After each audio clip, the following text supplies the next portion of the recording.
Hey guys, it's Lizzie. So today I'm going to talk about a really strange part of my life that I'm shocked none of you see through because I had the strangest childhood and I'm constantly shocked that thousands of people can relate to me because I feel like I can't even relate to everyone around me. I'm really sorry for coming on late. I'm on the East Coast right now, and so I promised you guys today on social media, I was like, I'm gonna stream so early because everyone is always like, you're streaming when I'm about to sleep because I'm in California. But now I'm 3 hours earlier and I'm still late. So I'm horrible. Hi Vincent, it was so fun talking to you. So hi Michael, I can't wait to watch. Have a good night. Hi from Wisconsin, late. I know I'm so late doing this. Hi Keith, hi Elizabeth. So my parents were missionaries in Russia. And usually most people I meet, this is one of the first things I tell them because they're like, oh, where are you from? And I didn't even realize until I got to college that it was weird to have moved around so much just because that was my normal, that was my life. And once I got to Pepperdine, you ask people like, oh, what dorm are you gonna live in? What's your major? Where are you from? It's just a basic question everyone asks. And so I would always be like, I don't know. There's nowhere where I'm from. And it's so hard to explain. So I have a script that I say to everyone, and this is what I say. I was born in Kentucky, but I only lived there for 2 weeks. Then we flew back to Russia, lived there for 4 years. Then we moved to Ohio, lived for 5 years, Indiana for 5 years, Florida for 5 years, and now I'm in California. That's literally probably at that speed the script I give to everyone who I just meet because there's literally zero way to explain my life. And I live in Kentucky. Yeah, so I was born there. So most people, you can say, oh, I was born here. Oh, I grew up here. But hi, Fritz. Hey, hi, Franco. Are any of you from Kentucky? But literally, I only lived in Kentucky for 2 weeks because my parents were in Russia. So I have an older sister, and she was born in a whole other state. Then my parents went to Russia for 5 years to be missionaries, and they got their money and support from a church in Kentucky. So that's why they moved back to Kentucky when I was born, and they literally moved back. I think they were here for a month and a half, but I was so late being born. They had to induce my labor because I was like 2.5 weeks late, and they had their flight for Russia that they had to get on to keep being missionaries, and I was born late. And I think relatives even came for my birth and they had to leave because I wasn't being born. I'm from Brazil. Diago, hi. Casper, hi Lizzie, hi Setheril, hi Melanie, I recognize you. Hi Lizbeth, I recognize you too. I live in Florida. You are from Kentucky. You were born there. So I'm not from Kentucky though. So, okay, the main point of this video though, and let me know if you guys can relate. So we moved back to the US when I was 5 or maybe 4. But so my whole time starting kindergarten, maybe I was 3.5. But anyways, my entire life in school was in the United States. But we were in Russia in the early 90s. And right after the Soviet Union ended. So my parents have crazy stories about how they had shortages of everything. There were rations. You would spend like 5 hours in line to buy a single stamp, or like 6 hours in line to get milk or bread. You know what I mean? They just had major shortages. It was crazy. And I know for my parents, after living in a country like that for 5 years, then moving back to the US, right around the time when computers came around, the very beginning of the internet, my mom has a memory where she started a new job and she didn't even know how to use a mouse for the computer because those were developed when they were in Russia. And so for my parents, it was a huge culture shock, but they lived their entire life in the US, so it was easy to kind of fall back into the patterns. Whereas for my sister and I, we'd lived in Russia, had friends there, were speaking Russian, and then suddenly were moved back to the United States. And I didn't really realize any disconnect. I would say, I mean, maybe in like kindergarten and first grade, I remember people talking about PlayStations, which is like the Nintendo thing or whatever to play video games, and I literally thought they were talking about You know how if you're in church and there's a nursery and they have like the mini like fridge and sink and table and you can like pretend you're feeding your dolls? I literally thought that's what PlayStations were. And then people were talking about Harry Potter in like first and second grade, never heard of that. So in general, even when we got back to the United States, we were completely disconnected from the culture. And I think that it's my parents' fault. And not fault, like I love how I grew up, but I think in a lot of ways, it's unnecessary how much I don't know about society. Thank you so much for deleting. Message deleted. I'm from Indonesia. How is everyone? My mom had a C-section recently, or she just did. No wonder you always get on here late. You've always been late. I'm always late. Lizzie, I noticed you noticed my Instagram photo. Thank you. It was so much fun talking to you. It was so much fun talking to you. I'm from Brazil. Shalom. Hi, Lizzie. Hi, Casper. Shout out to my bro, Nicholas. So, once we got back to the United States, we did have TV. So that's kind of clickbaity, but I don't really remember having TV. When we lived in Ohio, so when I was like 6 and 7, we did have TV and we would watch sometimes. But once we moved to Indiana when I was 8, we never had TV again. So I have memories when I was really young of watching like Teletubbies and those types of shows. But then when we moved, so like mid-elementary school, never TV ever again. This is around the time, so think like 2008, 2003, 2004. This is around the time when internet started becoming a thing. People would have internet at home. You would have a little like plug-in Wi-Fi thing. I guess that's not Wi-Fi. Is Wi-Fi without the thing? I don't know. But I remember going over to my best friend Madison's house and they would have internet there and we would have a printer and print out like word art from PowerPoint and look on the internet and stuff. And in my family, we did not have internet. And so think about that. This is like the late 90s. Soli Fide is known as a heresy to Catholics, correct? I've made many videos on that. So this is around the time when everyone's growing into themselves, starting middle school, late elementary school, you're learning all of these things in school, you're becoming friends with people, you're learning, you're listening to music, to movies, and I never had that. Like people at school would talk about like watching Mean Girls in 4th grade and High School Musical and all these things. And I just couldn't relate to those experiences. And also music. We did not listen to any music, like secular music or anything. We would listen to Christian music and it wasn't even like I wasn't able to. It was just like I didn't want to. Like obviously we had like I had my radio in my room, my CD player, and I could have listened to that music, but I just didn't. And so it was somewhat intentional on my parents' part where they didn't want us to get corrupted by the culture. Are you Russian? People actually ask me that a lot. They think that not just because I live there, but my dad and sister kind of look Russian. So I don't know. I need to take a DNA test. I don't even know my ethnicity because my dad was adopted. So I couldn't imagine not listening to music growing up.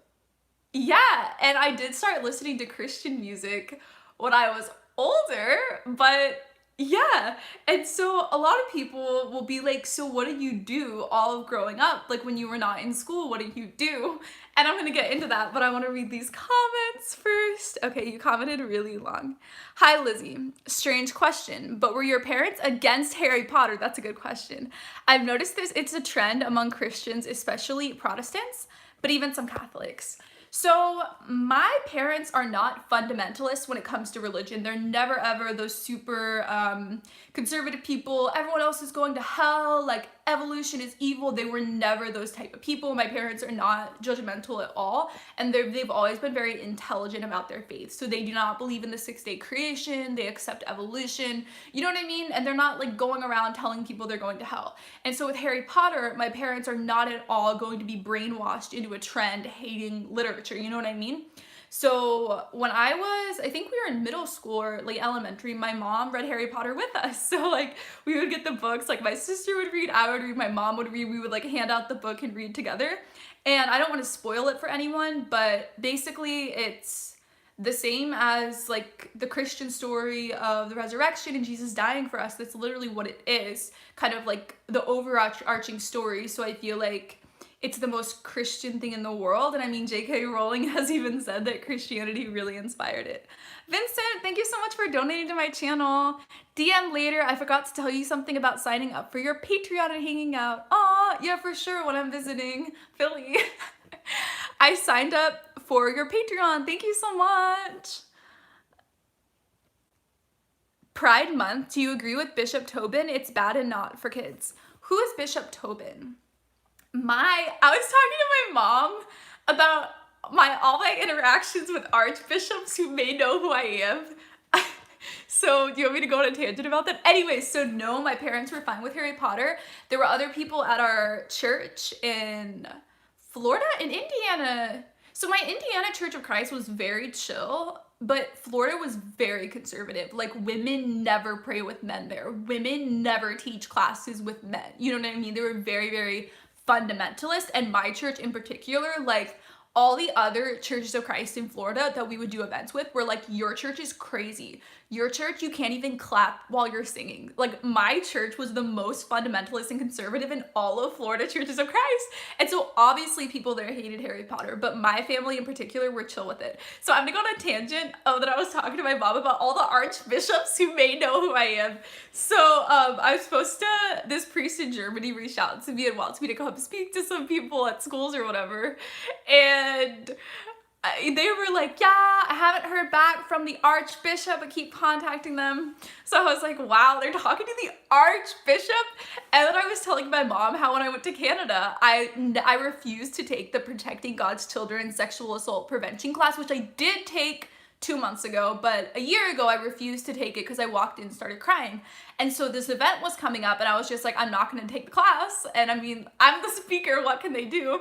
So literally the archbishop emailed my manager and I had to sign this form. And I was like, they know who I am. And I actually met their archbishop and bishops. They were so chill. Canadian Catholicism is so humble. They're so chill. And they heard me speak as well, the bishops, which I always share that story when people are like, women don't have a place in Catholicism, women can't teach. Like, the bishops literally heard me do a talk to people, you know? And maybe they wanted to make sure I was teaching things that are right, not leading people astray. They were checking it on me. Do you speak German? No. A lot of my friends studied abroad in Germany. I want to go back to, okay, it seems like there's so few Christian girls out there. Oh, we're talking about the Pride Parade. That's actually, it seems like there's so few Christian girls out there. So as a guy, it seems impossible, but with God's help, it is possible. So I believe one day, maybe one day I'll find love. Misha, are you the one who applied for the job? Because there was someone with your name who sent like a really good application, because I've been reading through them and oh my gosh, guys, I might like talk about this process. Oh, if you're watching later, I'm gonna link below I should have said this at the beginning, but I'm doing job applications for if you want to be my business manager, so I'm gonna link that below. There's it's pretty chill process, but there's like questions you have to answer and things you have to send me, and then I'm gonna do interviews with some people. So if you're interested in that, I'm gonna link it below. But I have practice questions so I can tell what people are going to do when they email companies. And one of the questions is, what if a company tells you, I'm gonna send this free product to Lizzie but not pay her? What would you say? And the other thing they have to answer is, if you say a price for a company and then they decrease the price, how will you negotiate up? So that's been like really fun for me to read people's responses. Hello, hi, Dios. Can you speak Russian still? I made a video on Russia kind of recently. You can Google like LizziesAnswers Russia. So, Privyet, меня зовут Lizzie means hi, my name's Lizzie. And I did that video a couple of months before I went to Easter at an Orthodox church, and it was so cool because I heard them speaking Russian to each other and I recognized it. They were like, Privyet.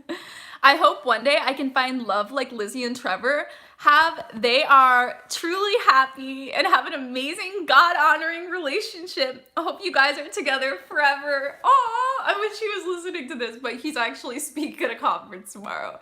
So I FaceTimed him recently and he's like, no, we can't talk. I have to work. But we did for a little bit. Okay, so I was talking about this in a video really recently, like 2 videos ago, how there's no women at my church. And I was talking to one of my friends last night, and he was like, that, my jaw dropped when I saw the title. There's so many more women in Catholicism. So it depends on where you are, but yeah, my experience is that there's less women, but then in other places there's not enough men. So it honestly depends where you live. But yeah, it's like a real problem where there's huge gender disparities either or, where people cannot find people to marry. It's really sad. Like in the early church, I remember reading about how there are more women converting into Christianity, like very like high level, like rich women whose husbands were in like the government and stuff. Like there were like really high end women converting into Christianity, but not as many men. And so in that society there were slaves and non-slaves, but do not think of American slavery when I say the word slaves. This is like the probably the number 2 misconception about Paul. The first one is like, wives submit to your husbands. People think Paul is sexist. The other thing that's the most highest misconception is slaves obey your masters. People think that it's talking about like antebellum slavery in the US. Not at all. Most people living in Rome were slaves. It's kind of like only this like small amount of people were citizens and everyone else was slave, but it was kind of just like they had a job. You know what I mean? So it'd be like saying only millionaires in the US are citizens and everyone else is a slave because you're working for someone. But it wasn't like they're in chains and being whipped. You know what I mean? And obviously, like for most societies, there wasn't that much equality and they were probably living in really extreme poverty. But it wasn't this racist slavery type thing. Does that make sense? Like everyone was a slave. We would have all been slaves and we would have just been working normal jobs. And we all would have been poor, but throughout like 95% of human history, most people were poor. So what was I talking about with that? Will you be back? What was I talking about, guys? I completely forgot.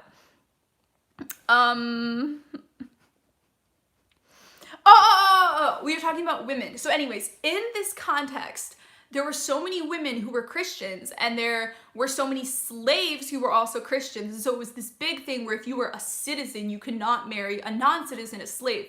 So Christianity came in and they were like, no, if there's a female Christian who's a citizen, you can marry a male slave. And that was so countercultural at the time, but Christianity was really pushing for that because they really wanted Christians to marry other Christians because the whole point of marriage is helping each other get to heaven.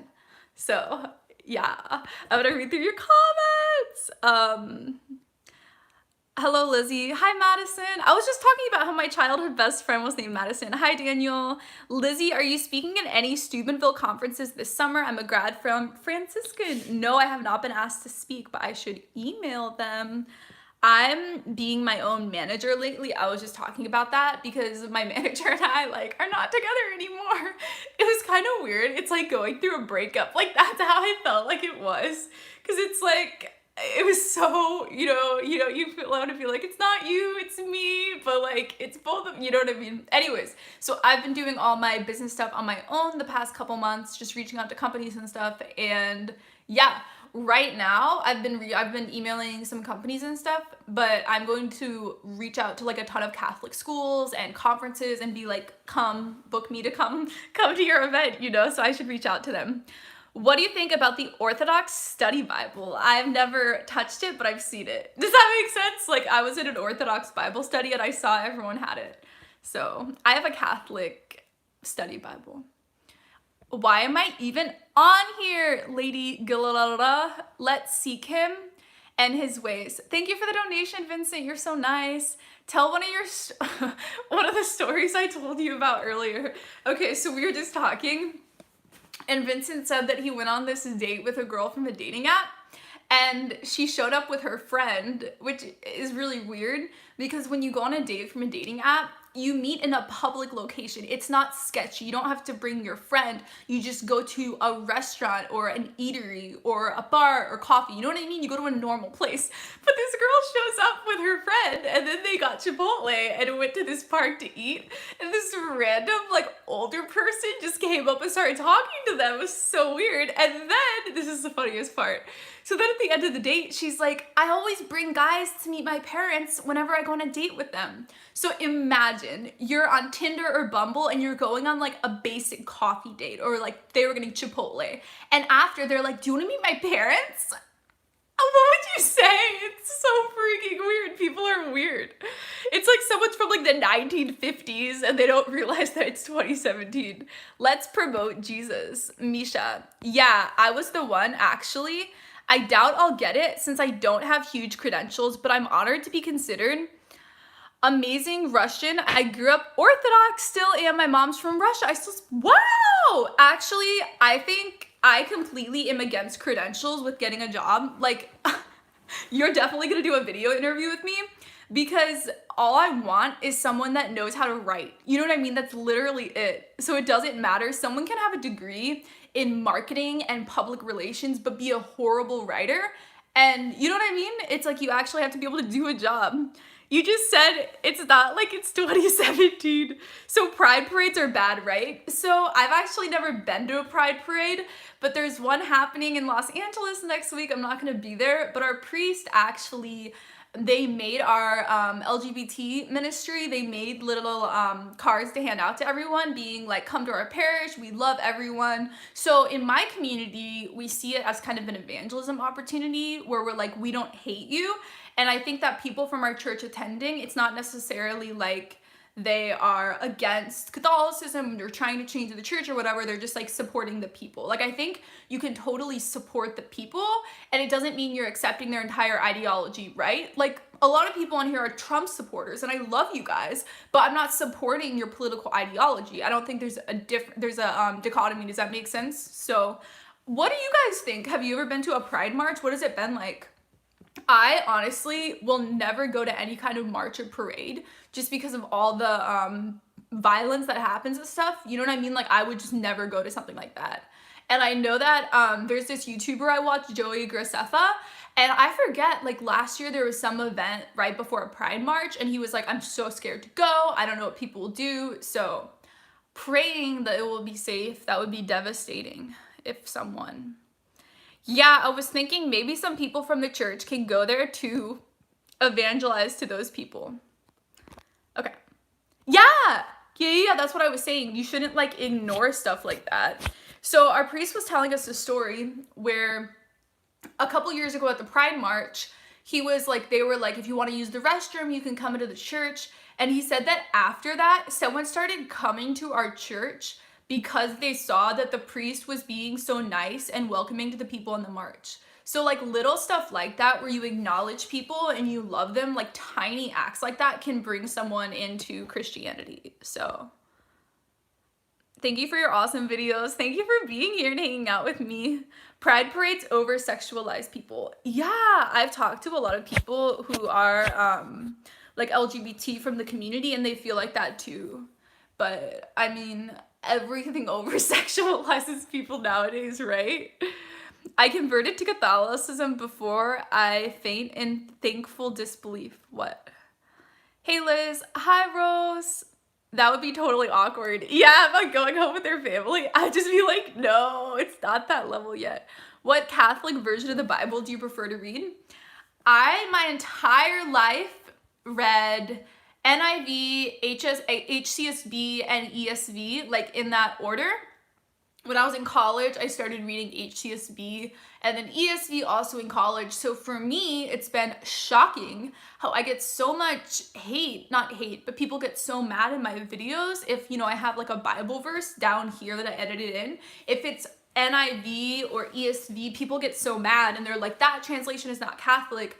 So this is a very recent thing. So I started using NRSV for my videos because my boyfriend says that that's like the scholarly thing to do. So I'm like, if I'm teaching in my videos, maybe I should use that. So for my videos, I always do NRSV now, but my actual Bible that I read is and I always forget, American, wait, do I have my Bible? Let's see.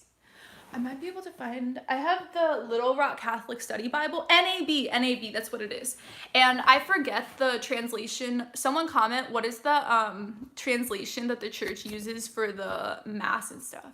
because I read the scripture reading, the daily scripture readings a lot. So whatever translation that is. But yeah, I'm a complete mess with Bible translations. And actually, so back in the day, I took Greek in college, only 3 semesters, but I mean, it was the most intensive thing I ever did in college. Everything else was a breeze. College was so easy after taking Greek. But the last semester, all we did was translate the Bible. And so I'm still at that point where I will translate a verse however I want, just because there's not one way to translate the Bible, because a Greek word has so much depth. So one Greek word could take 7 English words to explain it. And so when I quote the Bible in videos, I make it up.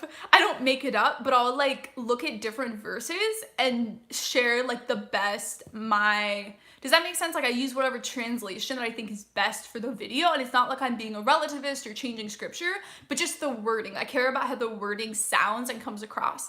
And so I do not use a single translation in my videos. So yeah. And I think it's a writing thing too, like different words. And some translations just use really weird old English language, like NRSV has really weird phrases sometimes. So if I'm trying to communicate with millennials, I'm not gonna use word for word their translation of the Bible. So a lot of times you'll notice that what I'm saying in a video, the phrasing is different than the phrasing down here. And it's because I'm not using any single translation. So that's a secret of my videos. Just graduated high school today. Congratulations, Ryan. What color were your robe and cap? Do you know if the Byzantine Catholic Church uses the Roman Catholic Bible or the Eastern Orthodox Bible? I would guess, comment if you know, I would guess that they use the Eastern Orthodox Bible, because I made my video reuniting with the Orthodox Church. Basically, the whole, the Pope is just like, do whatever you want. You know what I mean? He's like hands off of the Eastern Catholic churches, which is good, because obviously we agree in theology, but when it comes to administrative stuff, the best way to move forward is to just like let them do whatever they want. So their liturgy is their liturgy, their diocese are their diocese. I learned this so recently, guys, it's crazy. So my archbishop is Jose Gomez in Los Angeles, but he is not in charge of the Eastern Orthodox diocese. They have their own bishops, they have their own diocese drawn out, so they're pretty independent. But we still are united with Pope Francis. It's so great. Okay, so the funniest thing today, I saw on Twitter, Taylor Marshall made a poll, and he's like, do you trust Pope Francis?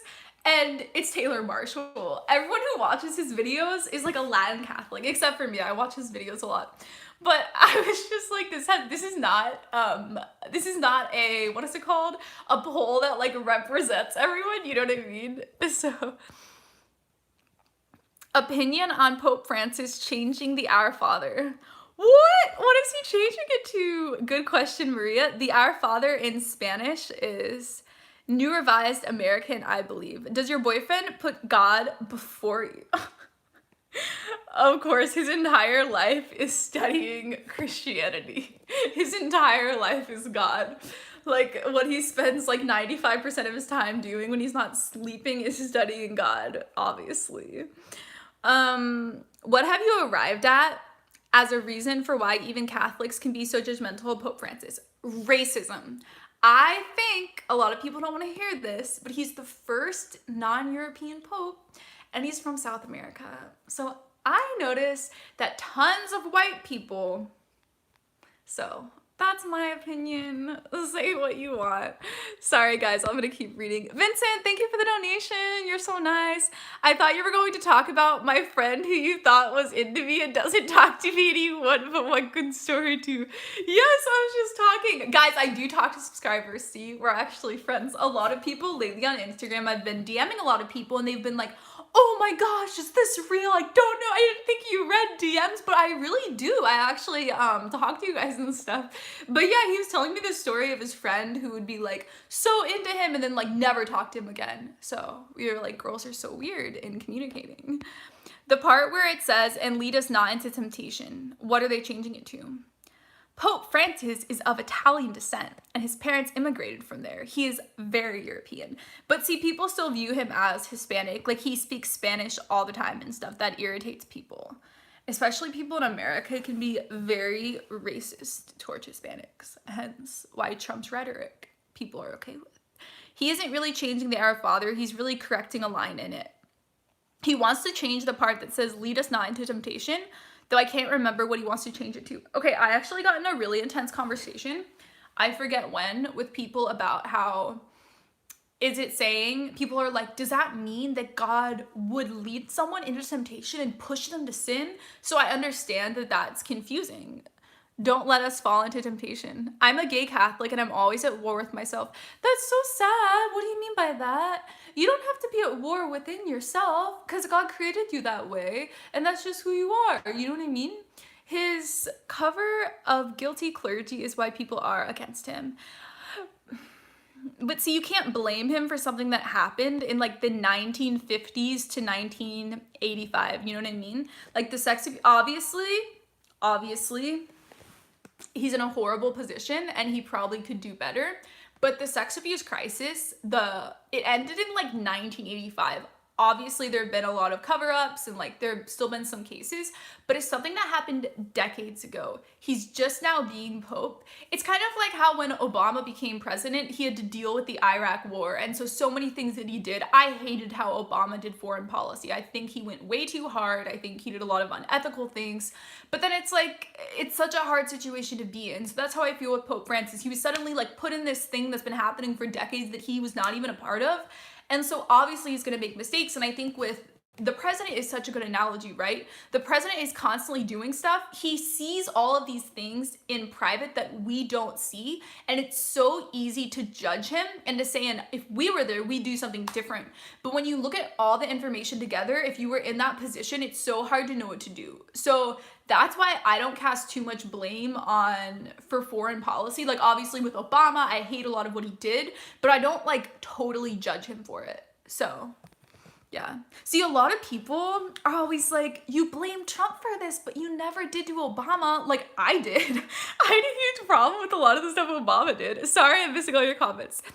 Do you think God made people gay? Absolutely. God creates people. It's just like how God made me bipolar. Like that's fallen nature or whatever, but I'm still going to embrace that I'm bipolar. You know what I mean? And live my life with it.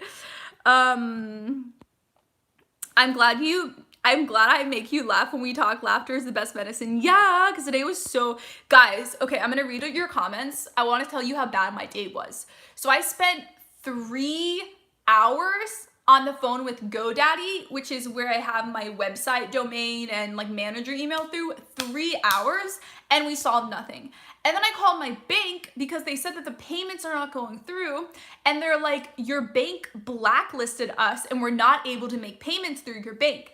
And then I called my bank. I was on the phone with them for an hour and they concluded that they haven't blacklisted them. So it's like 4 hours and not solving anything. So I was just so annoyed, but then I got a lot of administrative stuff done and it's almost midnight right now. So I was working so much. And Vincent was so nice, my subscriber, because I was working and then I actually got a break. So it was so nice. So I love when people reach out to me. It's so nice. Sometimes people of a liberal ideology preach tolerance, but when you disagree with their views, where is their tolerance? Absolutely. I've seen that. It's been so shocking where the people, like the liberal people who want people to be open-minded and non-judgmental are the most judgmental. And what I want to say, and I tell this to people all the time, is that as someone who's very liberal and has so many liberal friends, like my whole family, most people I know are Democrat, that is not representative. Like this like SJW vibes is not even 5% of Democrats. So if you know people in your actual life, they're not judgmental like that. Okay. God calls us all to chastity. Absolutely, I'm celibate. Okay, here's the official Our Father change. It's now, do not let us fall into temptation. Lead us not into temptation. Do not let us fall in. See, that's what I was saying where I was getting in we were confused about the meaning of it. So that clarifies it.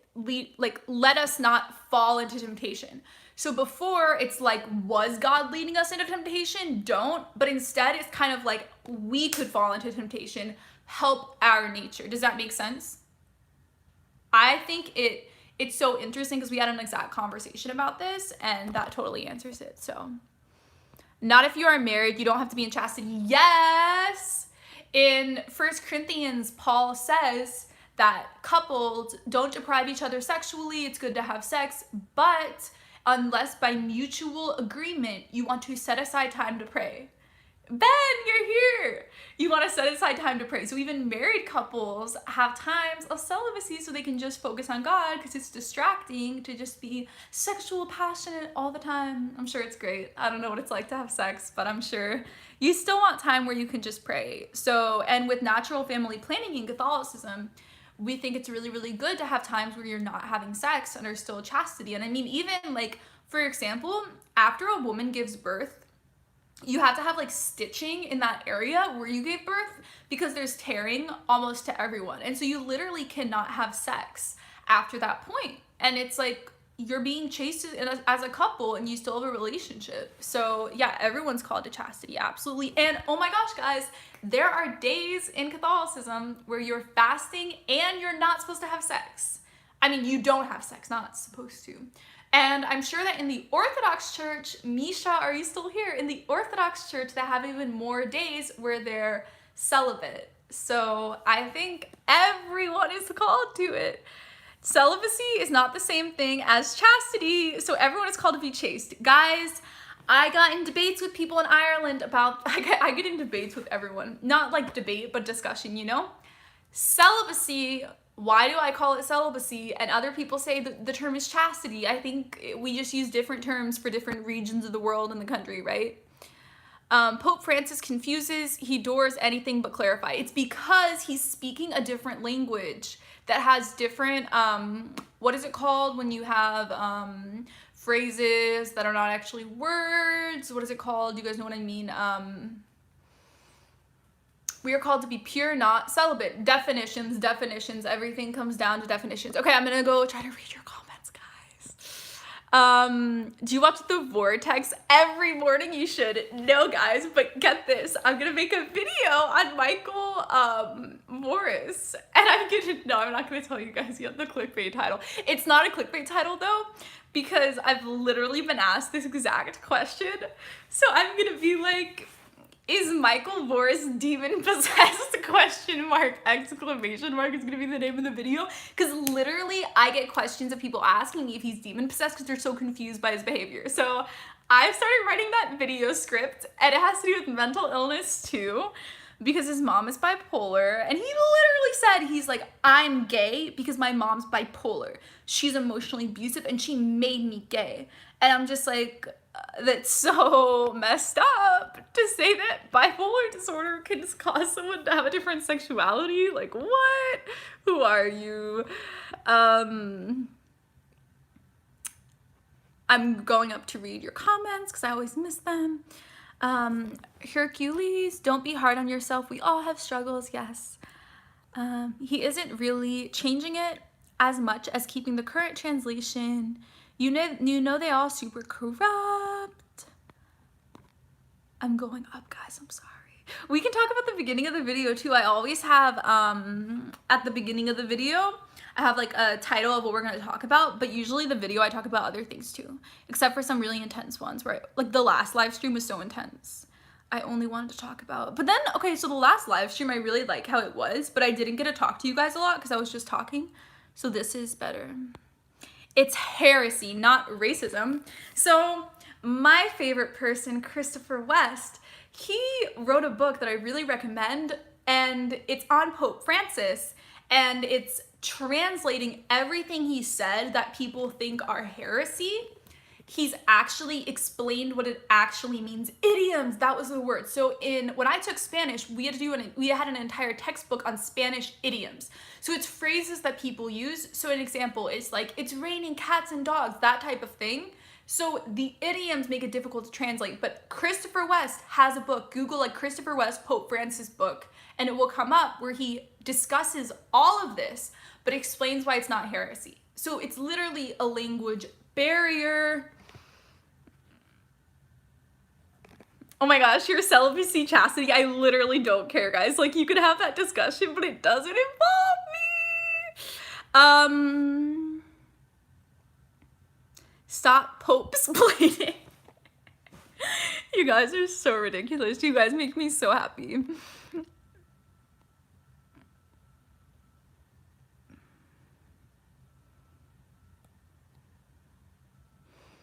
I'm reading up. I'm reading more. Hello, Alyssa, Maria, Alyssa, Trail McCord. Okay, I'm gonna go down now and keep reading, guys. So my dad is the pastor at his church, which is so cool because my parents were missionaries and people are always like, do your parents still do ministry? And now my dad actually is the preaching minister because the other one left. So he's doing it kind of volunteer. So he's in charge of a lot of weird things at church. Like he's in charge of cleaning. So I actually bought for Christmas my dad this fabuloso fabuloso for mopping floors. And he was like, oh my gosh, I could use this at church. And what else? Oh, so my dad was trying to get a mic for church, like the lapel mic, because it broke. And so I was trying to find on Amazon one that would work for him. And one of them was like, it was like great for YouTube, preaching, speaking, and ASMR. Isn't that so ridiculous? Like people, what is ASMR? So I hate it. I think it's so weird. I think it started off sexual, but it'd be like, hey guys, so today I'm gonna talk about how I moved around a lot. Do you get your teeth bleached? Yeah. There's white strips on them, and I do a lot of upkeep. So ASMR, I would not Google it because it's so weird, but you talk really quietly and then you make different motions. So like, I'm gonna do ASMR for you guys real quick, okay? So can I hold this thing? Okay, so this would be like, oh my gosh, someone just sent me another app for my manager. So this would be ASMR.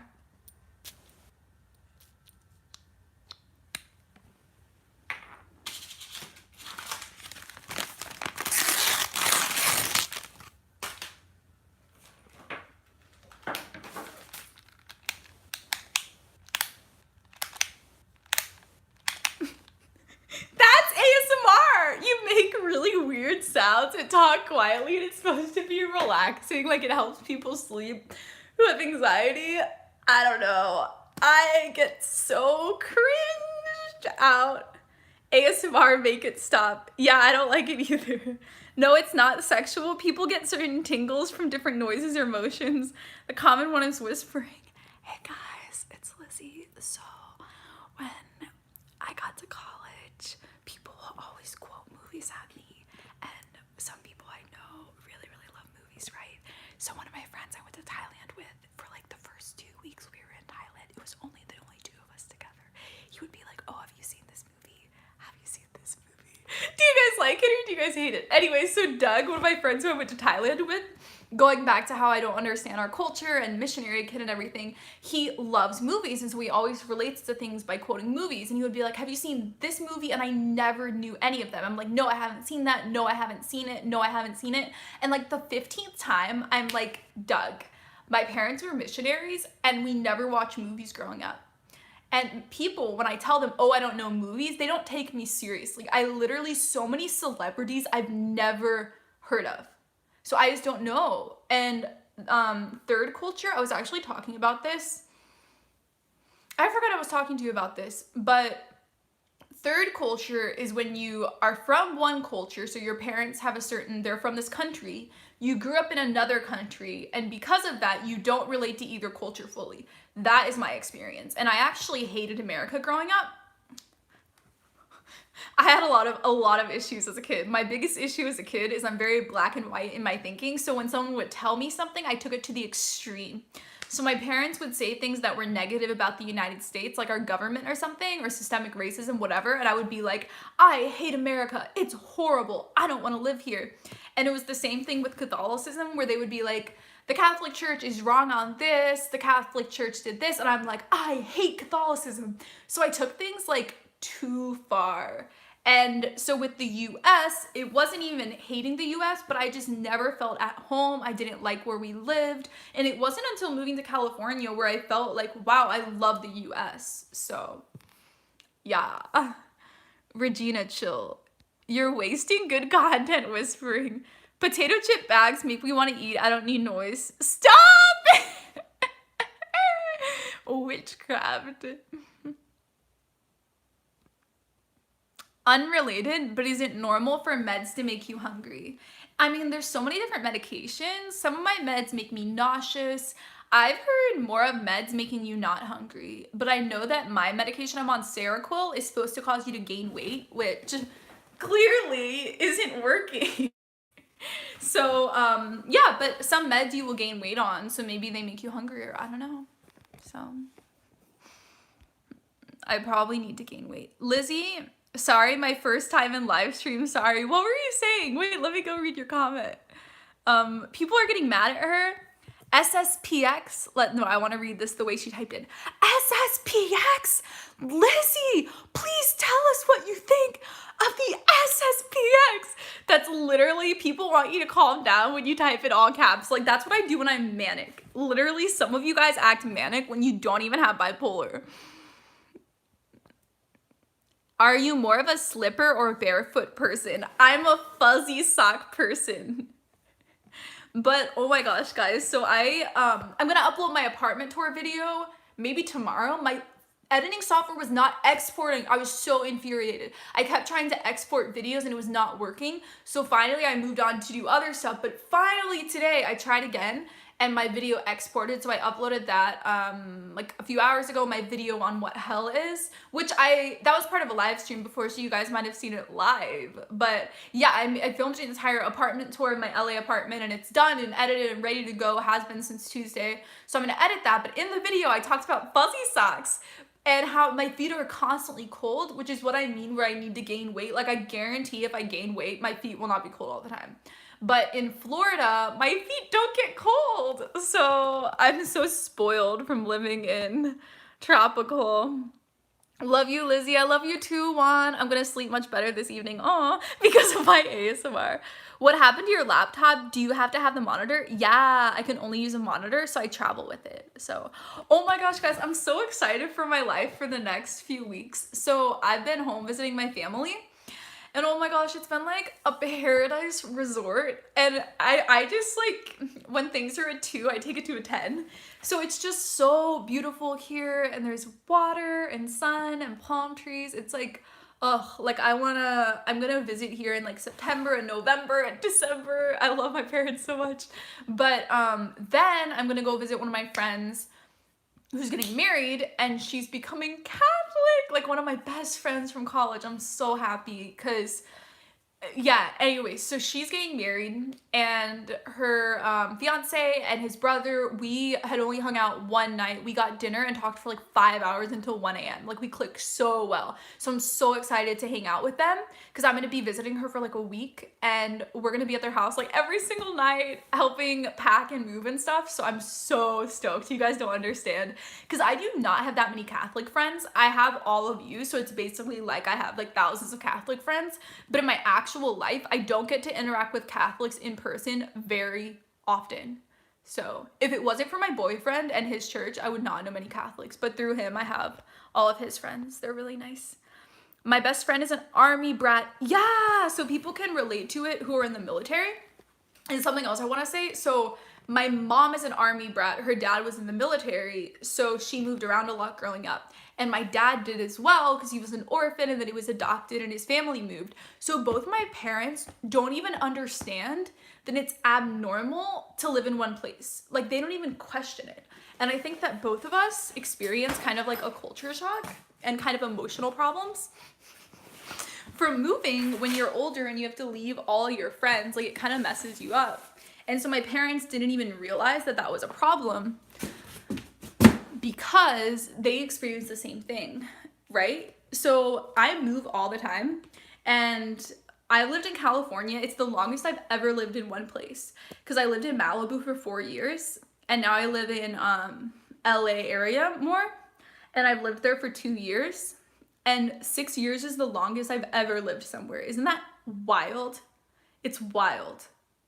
So I want to move soon. Cause I'm like, and I'm gonna move to a new apartment, but I'm getting to a point where I'm like, But the thing is too, I could keep living there for a while, which is so weird because most of the time I just want to move, you know? So be careful. It's a dangerous place. I'm really, really safe with when I walk around and stuff. I just started confirmation classes and I'm so excited to be an altar server. And what else do you say? An altar server? I can't wait to be confirmed. Oh, that's so exciting. So you are in high school, right? When you say confirmation classes? I'm getting asked to speak to more high school students and it's so exciting, guys, because I only speak to like young adults and college students. But when I was in Ireland, I was doing like everyday high school students, and I was just responding to an email of a priest in Ohio or something, and it would also be high school students. It's a whole other dynamic, but I really, really love it. Because when I was in high school, I was really, really into theology and philosophy and debate and politics. So I have really high expectations for what high schoolers can understand, right? Why do monastics have skulls? What's the link between them? I have no idea. Lizzie moved to New York City. I probably will live close to there in the future, so I can't reveal details. I just started confirmation classes. Basically, New York City, one of my best friends might work there. So in a year, I'm gonna probably move to the East Coast because it's just like, okay, everyone I care about is on the East Coast. So yeah. How's your relationship with your parents been after your conversion? It's amazing! My relationship with my parents is so good. We talk about Catholic stuff and there's not tension anymore or hatred. So they probably think I'll leave Catholicism. Like, honestly, I think that's what they think. Just because I'm constantly back and forth with my beliefs, like constantly. Like throughout college, I was like back and forth with my philosophy and theology.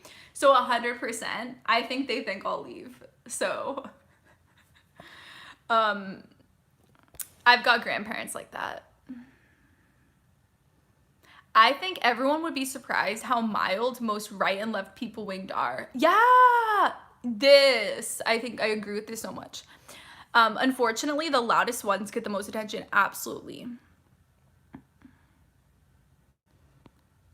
Alyssa Davis moved to Virginia. Some of my best friends live in Virginia, so I'm actually there quite a bit. Maybe I should do a meetup. You'd be surprised how many Dems are more like her than some of the crazy far lefties. Yeah, literally all the Democrats I know, no one is that crazy. So, and half of Catholics are Democrats.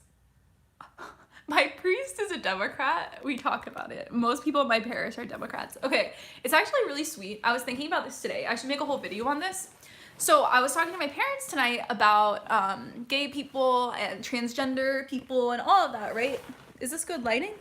Maybe. And I was thinking, like, a lot of the things that my parents say, a lot of people in our generation would, I don't think the lighting's working, a lot of people in our generation would interpret it as, like, really awful, and, like, the language is so, I don't know, the language is so horrible and, like, homophobic and all these things, and, like, neither of my parents are at all, but they just honestly don't understand how to talk about these things, and they don't understand what is offensive, you know what I mean? But me talking to my dad and not getting offended by how he phrases things is so important. Like, and I'm not saying I'm trying to change my parents' minds on things, but with things like gender dysphoria, like, most people don't even know what that is. So me having a conversation with someone, what am I saying? Me having a conversation with someone who doesn't fully understand the issue and might not agree with it, but not getting offended by what they say is so important. And so I think if people who are more liberal were open to criticism and not getting offended by everything, we would have a lot more, you know, dialogue going on. So what was I talking about with Democrats as well? I forgot what I was going to talk about, but I was just thinking about with my parents, like, today, and I was thinking how it's so important that I'm having these conversations. And, like, one thing that I'm going to actually make a video about, but so my dad was like, warned me, he's like, don't talk about this on your channel, but I'm just talking about facts and history. So in the Diagnostic Statistic Manual of Mental Illness, homosexuality used to be in the DSM as a mental illness, and a few decades ago in the 90s it was taken out. So personally, objectively, I don't think it's a mental illness, because the definition of a mental illness is it has to majorly affect your ability to work or go to school. I mean, there's other things. And being gay doesn't affect your ability to do work, right? It doesn't affect, you can still do your job, you can go to work, you can go to school, you can have a career. Like, it literally doesn't affect it all. Whereas depression could affect your ability to go to work. ADD could affect your ability to work, right? So I just think that it's not a mental illness, but it was considered a mental illness. And there was a vote to make it not a mental illness, to be taken off. 5,000 people voted for it, 3,000 voted against it, and 5,000 to be taken off as a mental illness. And there were total 15,000 people on the board. So there were a lot of people who didn't vote. And this gay rights organization spent $3,000 sending letters and material to all the people on the board. So it's a little bit sketchy how it got taken off. That doesn't mean that it was wrong. It was wrong that they stopped saying it's a mental illness, but it was very, very sketchy how it happened. That's all I'm gonna say. And I'm gonna make a whole video, I've wanted to for a while, on why I don't think it's a mental illness, and I think it's ridiculous when people say that it is. But yeah, that's what the history is, and so I think it's important to talk about it. But yeah, I've known this for a while, but we were talking about it. My dad was giving me some articles and stuff, just because we talk about everything, you know, we're open to anything. But yeah, so the truth that no one wants you to know. But that doesn't mean that it is a mental illness, right? It's not a mental. I get so offended when people call it a mental illness, because it's like, hello, I have a mental illness, and it makes it like so difficult to have normal relationships and to go to school and to like keep a job and to keep people in my life. It's so hard every part of my life. And so having a different sexuality, being attracted to someone on the same level of bipolar disorder or severe depression or schizophrenia or generalized anxiety disorder, it's just like, you're insane. You're awful to equate those. So yeah, I have the perspective where I get, okay. Let's see your other, trying to make the lighting good for you guys. That didn't work. What you just said. Oh, I've already been going for an hour. Yay. I think I'm gonna go get some food, guys. My mom made vegan chili today. She's so nice. She makes vegan food when I'm home. What you just said about the vote on being gay, a mental illness, that's what Michael Voris talks about in his FBI homosexuality video. Yeah. But the thing is, you can interpret it in different ways. So just because this company put $3,000 into it, it'd kind of be like when someone's running for president or senator or city commissioner, they put a lot of money into advertising. But that doesn't mean that they're manipulating people to vote for them. Maybe they really are the best candidate. So, yeah. Who here believes they're going to heaven? Vegan chili, interesting. Okay, vegan chili is actually one of the most easy things to make because you just use beans in it instead of meat, you know? In our weaknesses, he is strong. Oh, you're talking about Catholic theology. Faith and works get confused sometimes. Yeah, so I'm gonna make a video on Michael Voris. I should do a series. I'm also gonna make a video on Father Mike Schmitz because he made a video about transgender people that I feel like didn't explain it at all. So, yeah. What do you think of J.R.R. Tolkien and C.S. Lewis? They're both amazing writers.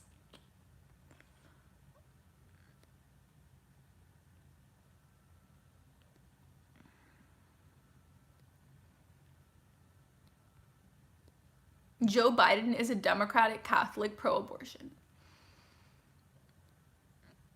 It is just my thoughts that all Christians should be pro-life. Absolutely. If you ever want to chat or be directed towards some great material, let me know. Tweet me, okay? DM me on Twitter. Because so many people are like, look me up, da da da da. And like, I don't think you understand me right now. Oh, I'll show you. So this is where I am right now and why it's difficult for me to just Google you guys. So right now, do you guys see?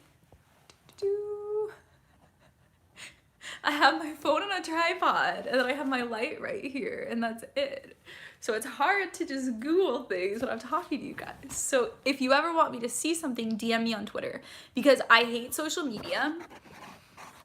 Facebook, I don't really like. Twitter is, I love the most. I love Twitter so much, Twitter and Instagram. But yeah, Twitter, like if you DM me on Twitter, I'm most likely to see it.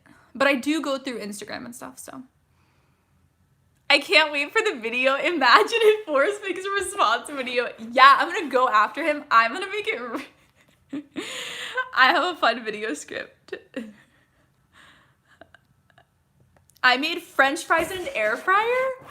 How did that work? I've started hearing about those. So it's a way to like make food crunchy without deep oil in it.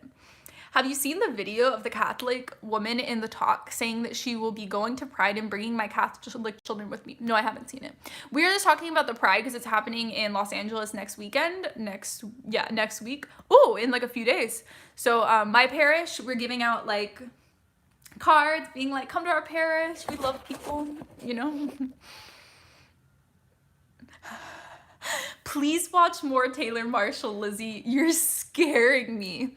How Team Francis you are. Taylor's already addressed stuff you've brought up, like the idea that people are racist and it's bad translations. Read the Christopher West book. Christopher West is my favorite person. Lizzie, can you make a video explaining how to explore different branches of Christianity and learn about multiple churches? You should just find a Protestant book on church history and read it. And yeah, I honestly think that's the best way, and read a book on the Reformation. So find a book and read it.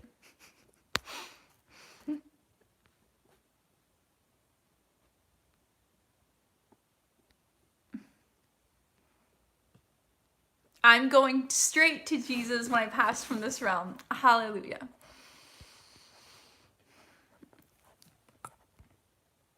Lizzie, can you make a video explaining how to explore different brands of Christianity? Oh, I've been wanting to for a while, like for a few years. People have been requesting. I've been wanting to go to my dad's oh, this is perfect because I'm home right now. I've been wanting to go to my dad's university.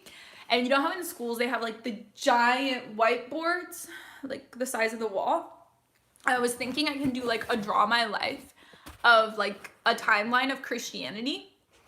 And I think it would be helpful to just show when the Oriental Orthodox Church is split in the 6th century, 5th century, 6th century, 6th century, whatever the Council of Ephesus. Anyways, so there's like the Coptic Armenian churches splitting off. There's like 6 of them, and then there's the Orthodox Church.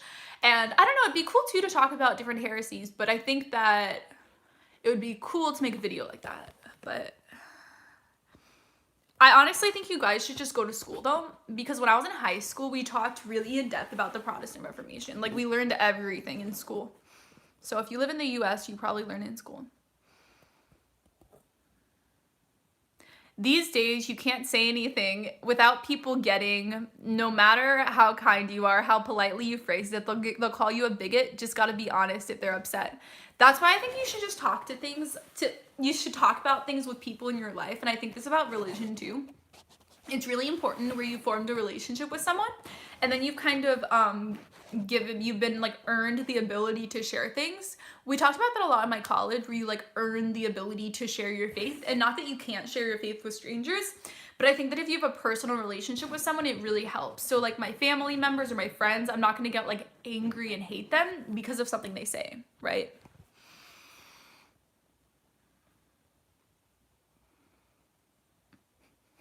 Christopher West, I was kind of joking about Christopher West. Christopher West was on Matt Fradd a long time ago. He claimed the church was going to die in that show. Like Jesus died and resurrected. I don't know about all of that. Yeah, I was basically making a point that Christopher West is someone very conservative. And so if he's making a book talking about how trying to translate Pope Francis for everyone, then that like means a lot, right?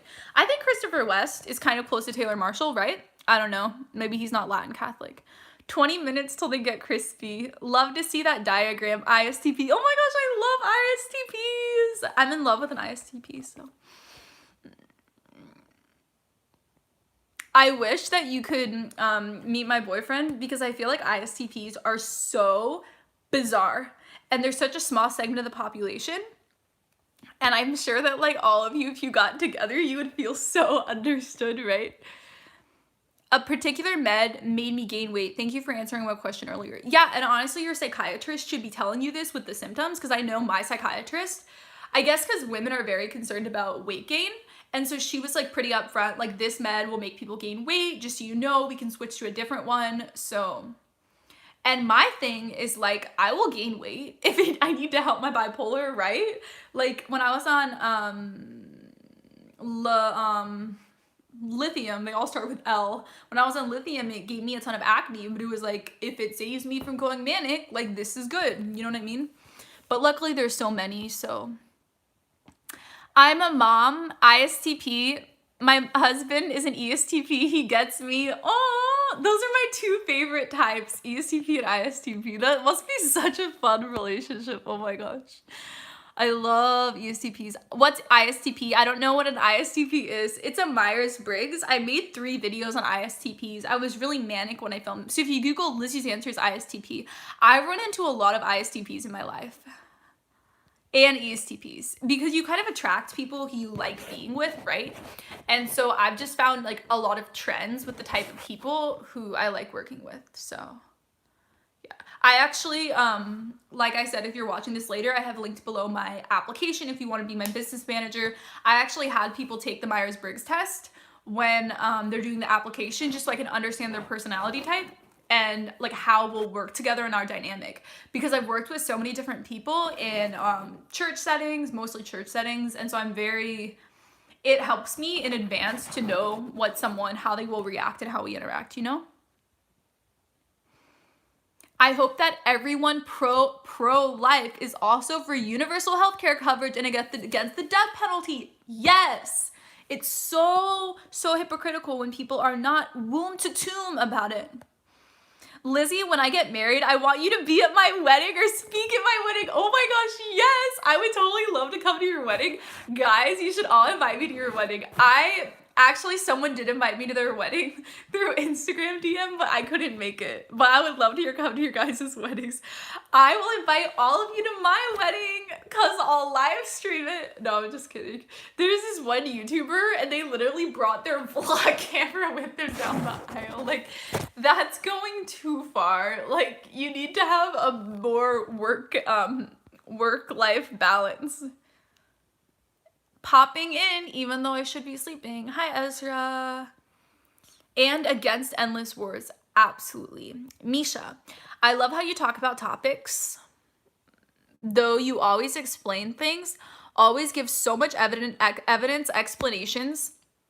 You aren't always right, but you always back up your opinions. Always love watching you. I love you too. I am an INFP. One of my best friends is an INFP. I'm actually visiting her next week. Yeah, I should do a whole live stream where you guys give me your Myers-Briggs and I give my commentary on them and like my horror stories and good stories. Well, go look those up ASAP, my ISTP videos. Okay, so, like I said, my boyfriend is an ISTP and I was like very familiar with ISTPs because I interacted with like so many. Too many. I feel like they're a type where you're like, what is going on? You know what I mean? Like you need emotional support after dealing with an ISTP because it's so confusing. So I was like, I had him down and figured out. But the problem is that ISTPs, their minds are like, they, what is it called when you, like an ultrasound or something? Where you can like see inside someone. That's what ISTPs are like. Like they see through everything and their minds are like machines and they're reading every part of how you're thinking and feeling. And it's terrifying. And so when I realized he was an ISTP, I was like, it was so annoying because I love having people figured out and being in control and knowing what people are thinking. I'm very intuitive and I'm really good at reading people. And so when I realized he's an ISTP, I was like, oh my gosh, like he's on my same level where he has me figured out as much as I have him figured out. So I was kind of like, ah! So ISTPs are so talented. I'm still in shock that Lizzie actually mentioned me. Like, wow, she's famous. That's so awesome. That's how she must have felt when she said that Catherine Cimarelli texted me. Yeah, I actually meant Lisa and Christina. We hung out. Love when you have kids. What would, yeah, I never really talked about that because it was super on the DL, but love you when I have kids. That would be what I tell my future children. um,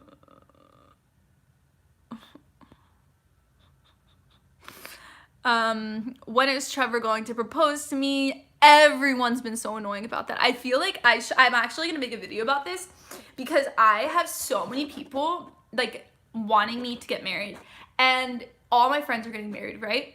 And I don't know if anyone can relate to me on this, but I'm about to turn 25 and I feel really, really young. I was just in college, I'm starting my career, I still feel like I'm 19, I still act like I'm 19. And so I don't know what the deal is where people are like pressuring people to get married young. I feel like it's such a dichotomy because there's some millennials who are so scarred by everyone getting divorced who are like against marriage, and they're gonna like live together for 5 years, have a dog for 7 years together before getting married and having kids, maybe have kids before getting married. And then there's those people, and then there's the other extreme of people who are like, get married, it's so fun to get married, and it's like, I'm in the middle, right? Yeah, girl, no one should push you. I feel like people are very chill about marriage, and maybe it's because in Catholicism, Catholic theology really changed my view about marriage. I never really understood it, but in Catholicism, it's about getting people to heaven and forming a family and raising the next generation of Christians. It's like this huge responsibility and commitment. And when I was Protestant, it was a very chill thing. And so now it's given so much more weight. And I feel like you should never ever rush into something like that. Like, you need to think about it really, really, really, really in depth. And people change so much. Like, I've had people who I've been best friends with and we've been so close for years, and then it's like you stop talking to them. So I don't know. I think people make impulsive decisions, and that's why we have a high divorce rate. So, do you believe we are in the last days? I do. I don't care about stuff like that, you know? Okay. What's an FSSP? FSSP is a heretic group that split off. And then some people came back to the church. SSPX did. That's like INFPs were such a small part of the population too. Yeah, okay, so INFPs, my best guy friend in college, his best friend, who I was also friends with, who's Orthodox, is an INFP. And so is one of my best friends who just had a baby who, yeah. Misha, I just don't personally believe that identifying as another gender makes you that gender. I think you are how you're born. Surgeries, hormones don't change biology. Feelings don't change truth. You are what you are. So this is why I'm going to make a video on the Father Mike Schmidt's video, because I think that there's huge miscommunication. So the way conservatives are defining biology or gender is different than how liberals are defining gender. It's a totally different thing. Does that make sense? I feel like I need to research to fully explain it. I've understood it at some points and I need to like refresh. But when you watch certain trans YouTubers, they explain it really, really well. And so the way we are automatically assigning gender as your secondary sexual traits or whatever, they think of gender as something different. So we're defining gender in totally different ways. So we're speaking past each other. Lizzie, go to Delanco. Tell them I sent you. What is that? FSSP, thank you for explaining this better than I can. FSSP was created by John Paul II in response to SSPX. It was never heretical. Oh my gosh, I'm so sorry. So FS is it's so confusing. I'm an atheist, but I agree with you on that. Makes no sense. No, that's backwards. LOL. SSPX was heretics and FSSP came back. Okay, but listen. I said in a video that SSPX is heretical and everyone got so mad at me. And so I thought, oh, I got it wrong. FSSP is the one that's heretical. Lizzie, what is your opinion on the Shroud of Turin? They believe the shroud that covered Jesus' body in the tomb before he resurrected. I think it's fake. We are the generation living in the last days. Jesus will return soon. Every generation thinks they're the last days, you know? Everyone's like, oh, this is the worst thing that's ever happened.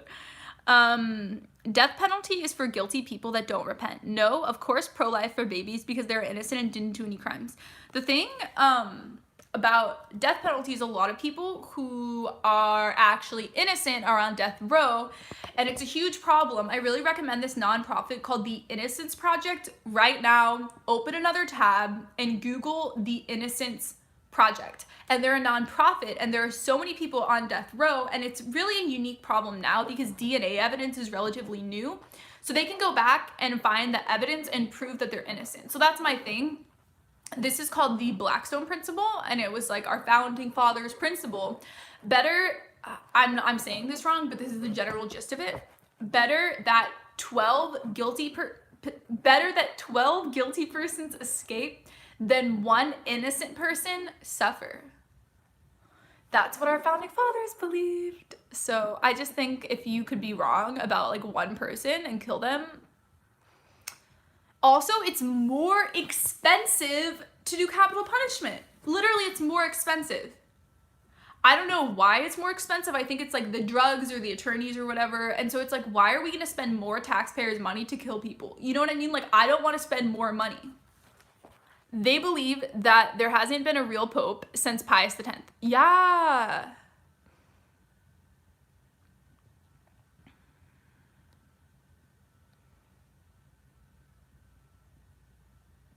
Satan has tricked many people today. Hey, what are your thoughts on the teachings of Hermes Trismegistus? Why don't you tell us what your thoughts are? You see, I have no idea. Okay, but the shroud has loads of evidence to prove it's the cloth that covered Jesus. Loads of evidence. So do people who believe. Okay, I'll stop. Yeah, send me links. DM me on Twitter. I'll look into it. Jesus talks about the scoffers that say when he is coming. Why do Protestants say Babylon the Great is the Catholic Church, and how can we respond to this? FSSP is Priestly Fraternity of St. Peter. SSPX is heretical. No, they're just mad because the comments were from heretics. Oh my gosh, so when I said that SSPX are heretics, I was right, because I almost like deleted the video because I felt like, oh my gosh, I totally misspoke. This is awful. No, her BF is Catholic. Delanco is the Christian camp I met Josh and found God. Oh, Lizzie is your boyfriend a non-Catholic. If you are an atheist, I want you to read about what the Bible says about the last days. We are trying to make a gender a legal thing, and that has so many repercussions. Yeah, absolutely. I mean, here's the thing. I think that most people who are trans don't want to invade other people's personal space.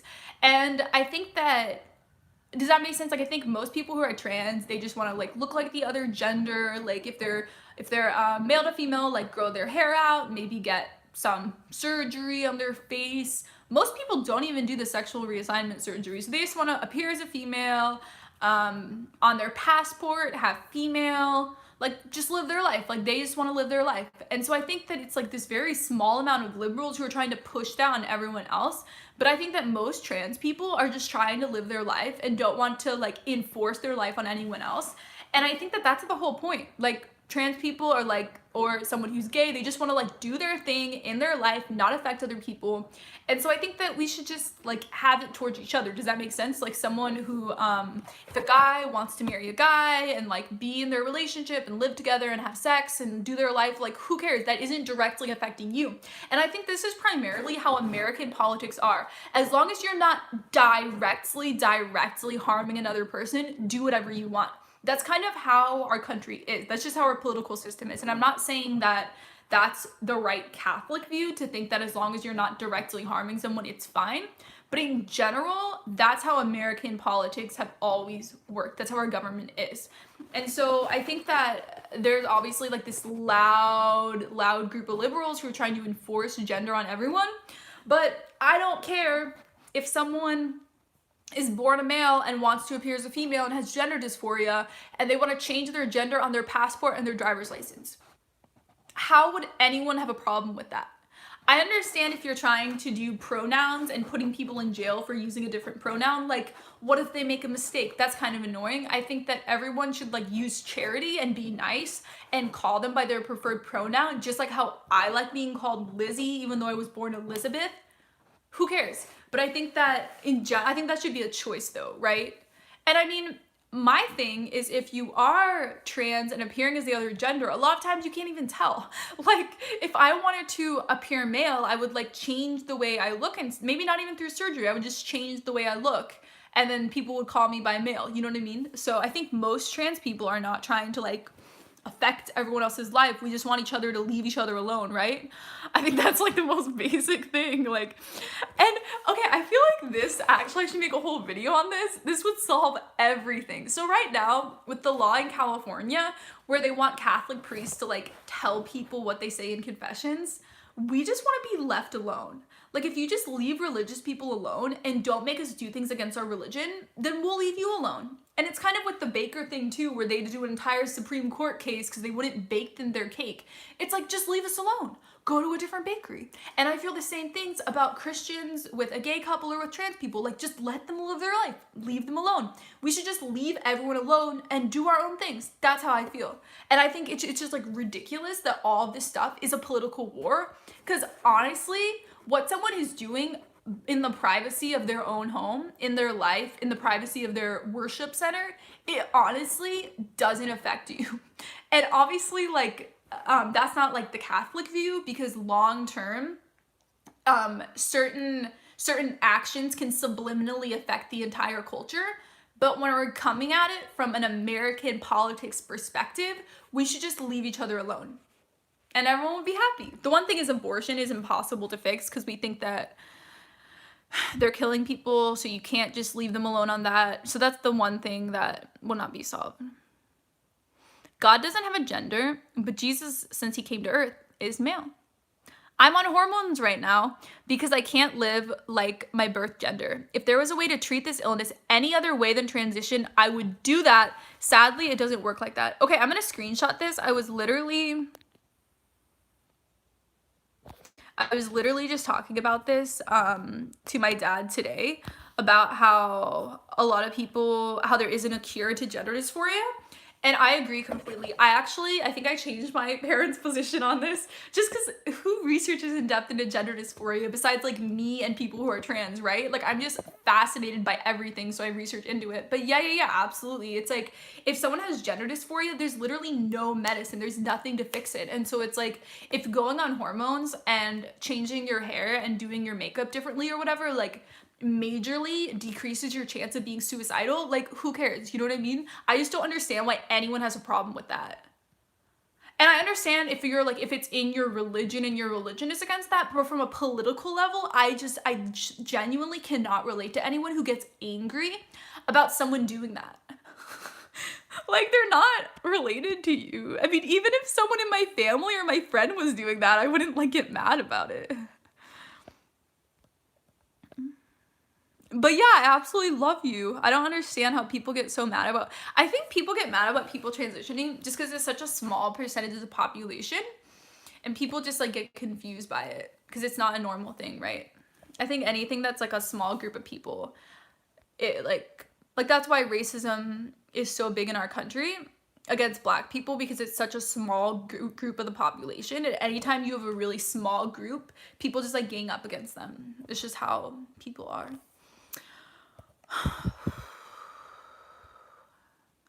Lizzie, do you know about the Art Creation Museum and Ark Encounter in Kentucky? No, but DM me on Twitter about it.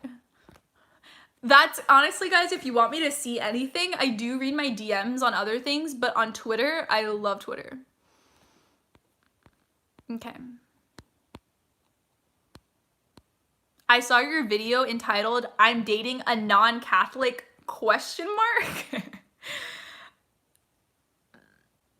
I don't remember that video.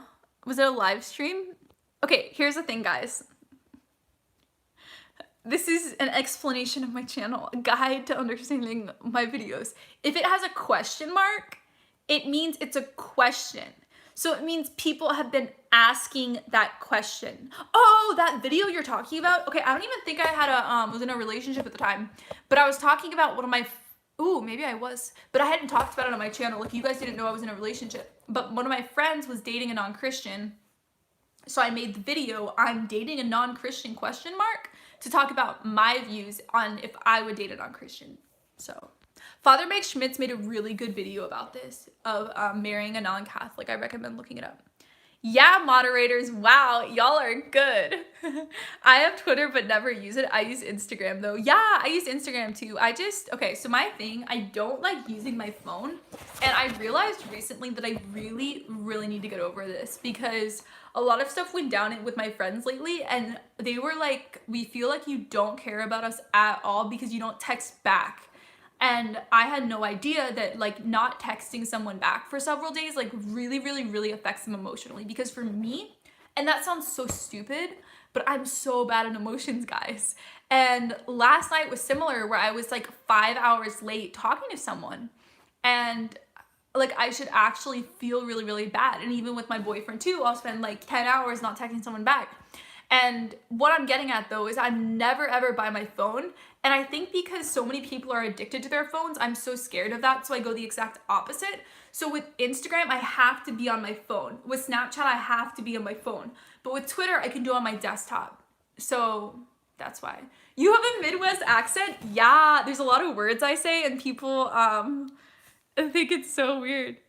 Yeah, you understand that. Hi, Mr. Nugget.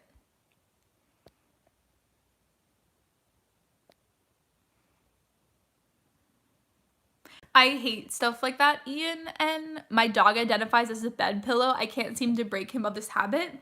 So my family dinner, we were talking 2 hours after dinner about this topic, but the problem, and I was talking about this in my last live stream, how liberals are bad for trans people.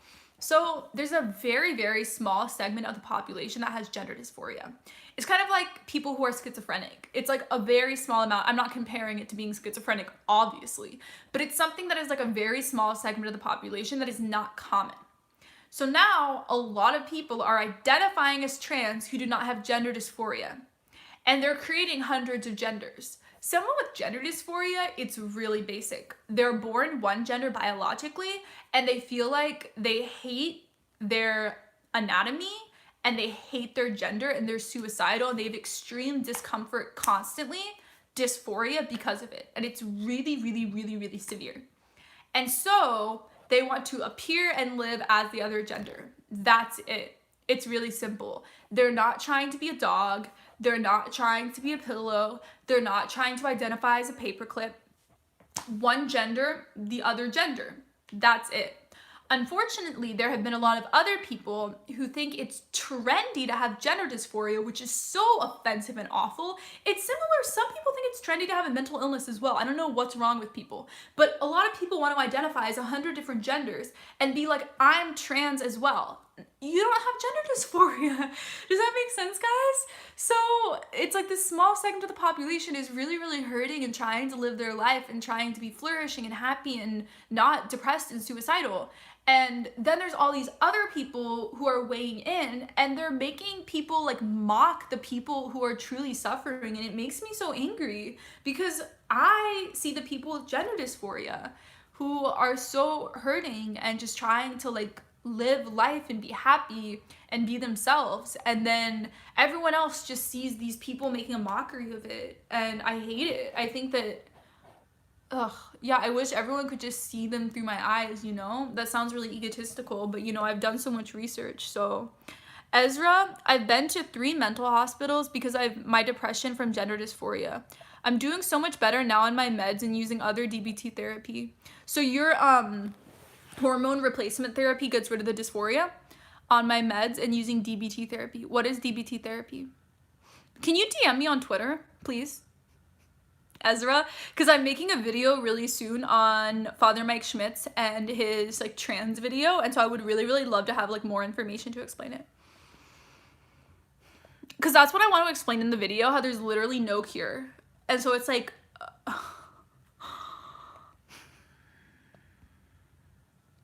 thanks, Andrew. If the shroud is fake, why can't they tell us it was fake? The Wonder Years or Boy Meets World. Don't know. In my church, we dress as saints and angels and sing to God during Halloween. Oh, they sing to God during Halloween. That's so sweet. The Pope changed the Lord's Prayer. We talked about that. I'm schizoaffective. Google account. How many? You're schizoaffective. Okay, so many people are schizoaffective who watch my videos. I think it's very common. I never heard about it until YouTube. He, father, and him are used as convention to relay the father-like relationship we have with God, but God is genderless. I prefer text in English. Do you celebrate Halloween? I don't really like Halloween that much. I love Thanksgiving. So I think this past Halloween I didn't do anything. So I always thought Halloween was just a thing for children. So I was really confused when I got to college and like adults celebrate it. I think it's weird. Oh shoot, I sent you a ton of messages responding to your stories on Instagram. Maybe I'll see it. That's Midwestern. I don't even know about that. Let's all just speak Californian English. Oh my gosh, I never text back and everyone always gets upset with me, but I can't keep up with them. Yeah. Ezra, I want to follow you back on Twitter. You're so cool. Do we already talk on Twitter? Hi. Hi, Mr. Nugget E. Regium. Thank you, Roshio Rose. Sorry.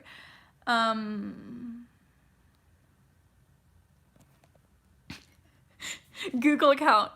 God created us in his image. God the Father for all the Ariana Grande fans. I'm a huge fan. Lizzie, if my love life was a movie, would it be a comedy or a horror movie? It would definitely be a romantic comedy.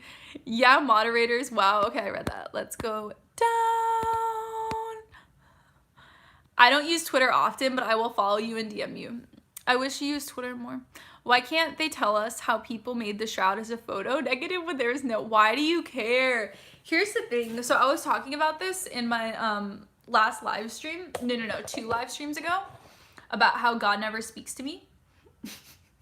And people were saying towards the end that there's kind of a thing in Catholicism where people like really love things like apparitions and Guadalupe and Fatima and all of these like saints speaking in visions, and we really love like incorruptibles. We love all of this, and I think that's great, and the shroud is great, but we don't need to focus on that, and our faith is not based on those things. Our faith is based on the resurrection of Jesus, which is proven through sacred scripture and tradition. That's it. And so not just the resurrection, the life, death, the birth, life, death, resurrection of Jesus, everything, you know what I mean? Like resurrection. And so I think like, why are we obsessed with the shroud? It's not very important in the grand scheme of salvation, you know? So people need to just read the Bible, you know?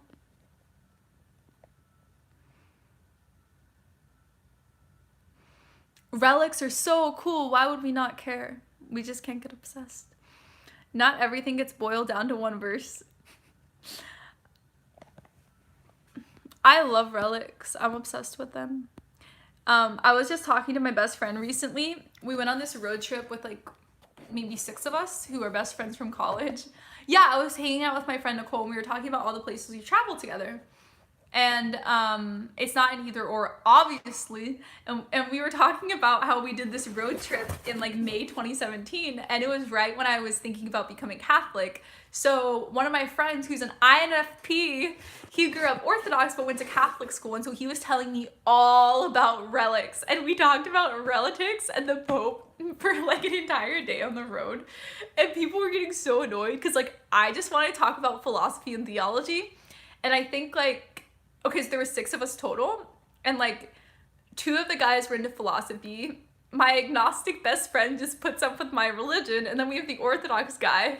And so we were just like, some people were getting really annoyed on the road trip because we were just talking so much about relics and stuff. I want to venerate Padre Pio relic. Oh, okay, cool thing about the road trip. So we stayed at people's houses, right? So we go to my friend's Kyle's house, and his parents are religious, so there's like religion books on the walls, and like we read them. And then we go to my INFP friend's house, and his parents are Orthodox, so then we have like relic books at the house. And then we went to a bar and there were books on the wall, so we just collect books as we road trip. I want to venerate Padre Pio relics last year. That'd be so cool. It almost boils down to John 3:16 though, if you go by tacky decor anyways. Lizzie, I'm glad you're friends. I'm so thankful I met you. I'm so thankful for you. Can you make a video about death from a Catholic perspective?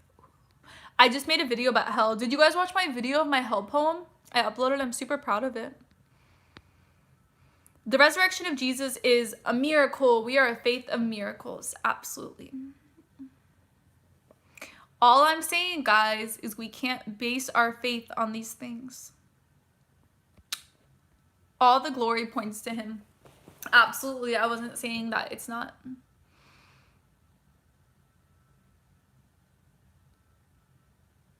I'm not familiar with CBT. CBT is it the weed thing that is legal in all states? Guys, so I was walking around in my neighborhood the other day in LA, which I guess isn't my neighborhood because I don't live there anymore in that apartment, but there were signs. You know how like a lot of businesses have like chalk signs there? There was a sign and you could go get like lattes with weed in them. It's becoming too much. Hi from Bosnia. Hi, Regime and Herzegovina. Do you love banana almond milk as much as me, Lizzie? No, I've never tried it. Banana almond milk? No. I wish I saw all your guys' faces. It would be so cool. People would be shy though, right? You wouldn't want other people to see your face. On the other hand, put Jesus first. I do not like everything going on in the church. For example, the scandals and calling the priest father. I am obsessed with calling priest father. So here's the thing. So it's just a cute term. Okay, that's not what I mean. So in the Bible, St. Paul, he calls everyone children. He's like, my children. And it's just sweet, you know, because we're like a family together. So it's like father, like we call nun sister, we call monks brother. It's just a sweet thing. And I actually, I have an entire YouTube video on this. So Google, YouTube search LizziesAnswers, call no man father. Open a new tab and do it. Because I talked about it in the video and mostly just pointed out Bible verses where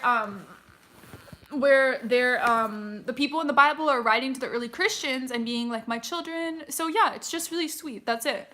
So I actually love calling people father, the priest father. I was just sending emails to priests and I'm like, hi father, because usually you like father and then their name, but I'm just like, hey father. Yeah. And I don't really call people by their names. I just call father. I will come call them father all the time. I don't even say their names. What? We just said that at the same time. It's almost like, thanks for letting me help, father. When I do the father thing, I do it when I'm not even talking to my priest. So I'll be like talking to other people. I think I've shared this before, but I think it's hilarious. So in Ireland, I was there for like 2 weeks and there was a priest sponsoring me. We were in around together. And so I called him father, obviously. And I was at a retreat with people who were not my priest. And I was like, yeah, father, because they knew him. And they're like, are you talking about your dad? And I'm like, no, I'm talking about, but I mean, they basically are like a father, right? Father's Day's on Sunday, by the way. Oh my gosh, I need to get ready for that. What's today? Oh my gosh, so many. I did see you just uploaded a video. Of course I'm going to watch it. I love you so much.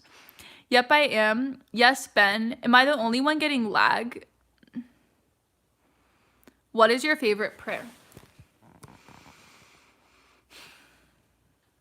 I don't know.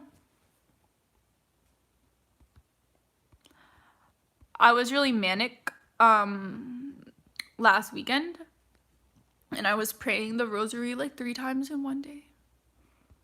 I think my favorite prayer is glory be to the Father and to the Son and to the Holy Spirit, as it was in the beginning, is now, and ever shall be, worlds without end. Amen. That's my favorite prayer. Glory be to the Father and to the Son and to the Holy Spirit, as it was in the beginning, is now, and ever shall be, worlds without end. Amen. I think what I like about it so much is that it's like, so you're worshiping God in like really basic way. You're acknowledging who God is. And then worlds without end. It's just like, it's so beautiful. It's such a simple way of just who we are and how powerful heaven is. Because we're already starting the kingdom of God and it's forever, and that's so beautiful. And yeah, just the wording, as it was in the beginning, is now, ever shall be. And I think too about the Garden of Eden where God was walking and knew so intimately Adam and Eve, and then we have that same relationship with God, not fully, but we do right now through Christ. And then yeah. And I think too I wasn't able to say the glory be prayer for like a long time, and so once I finally learned it and got to say it with everyone, I felt so special. So I just love the world without end, all of it. It's succinct, beautiful. The rosary and the creed sounds beautiful in English. Yeah, I love it. I love the creed too.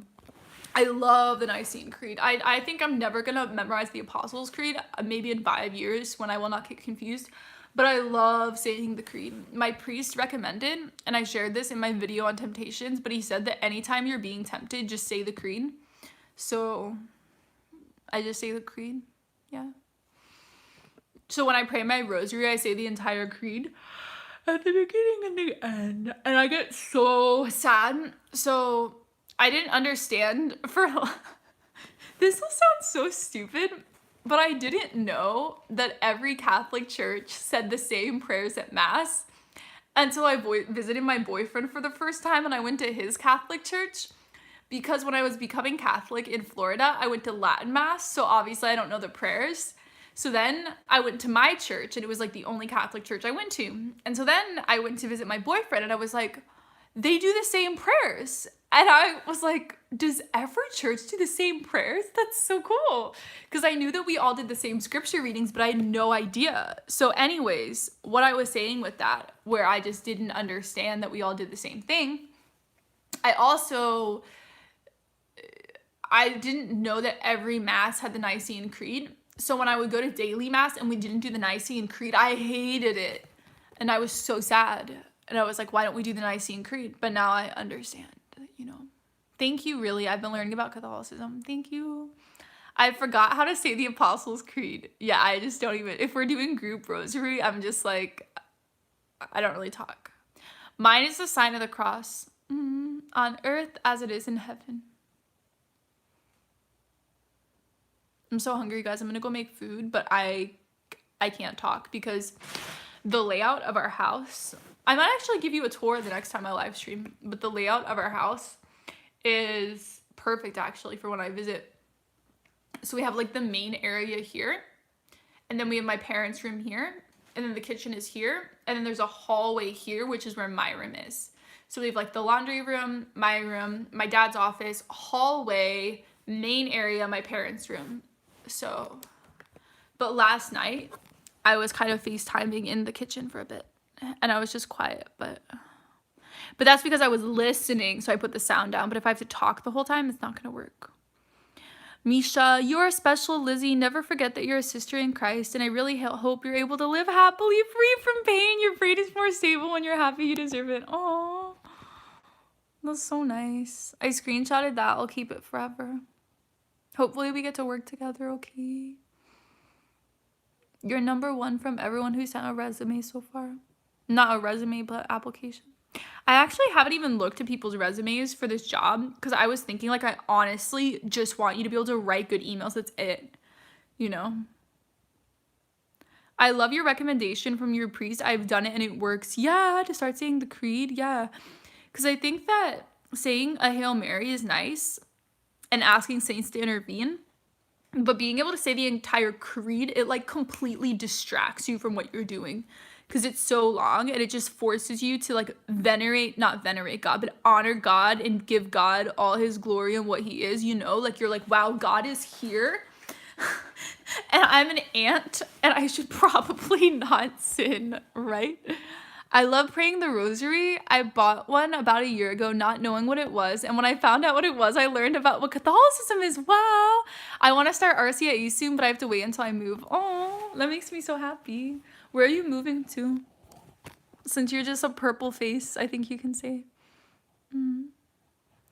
That's so crazy. What did you buy it thinking it was jewelry? When I hear an ambulance, I say, for the sake of his sorrowful passion, have mercy on them and the whole world. Aww. They love that prayer in Ireland, for the sake of his sorrowful passion.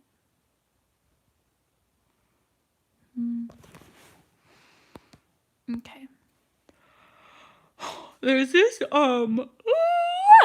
Spanish parish next to mine. And, oh, you're so sweet, Misha. I wish I could fly or teleport.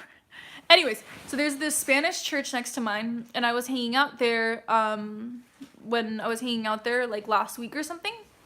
And it was so sweet because I was praying the rosary. I should have taken video of it, but I was so in the moment, right? But they have these windows.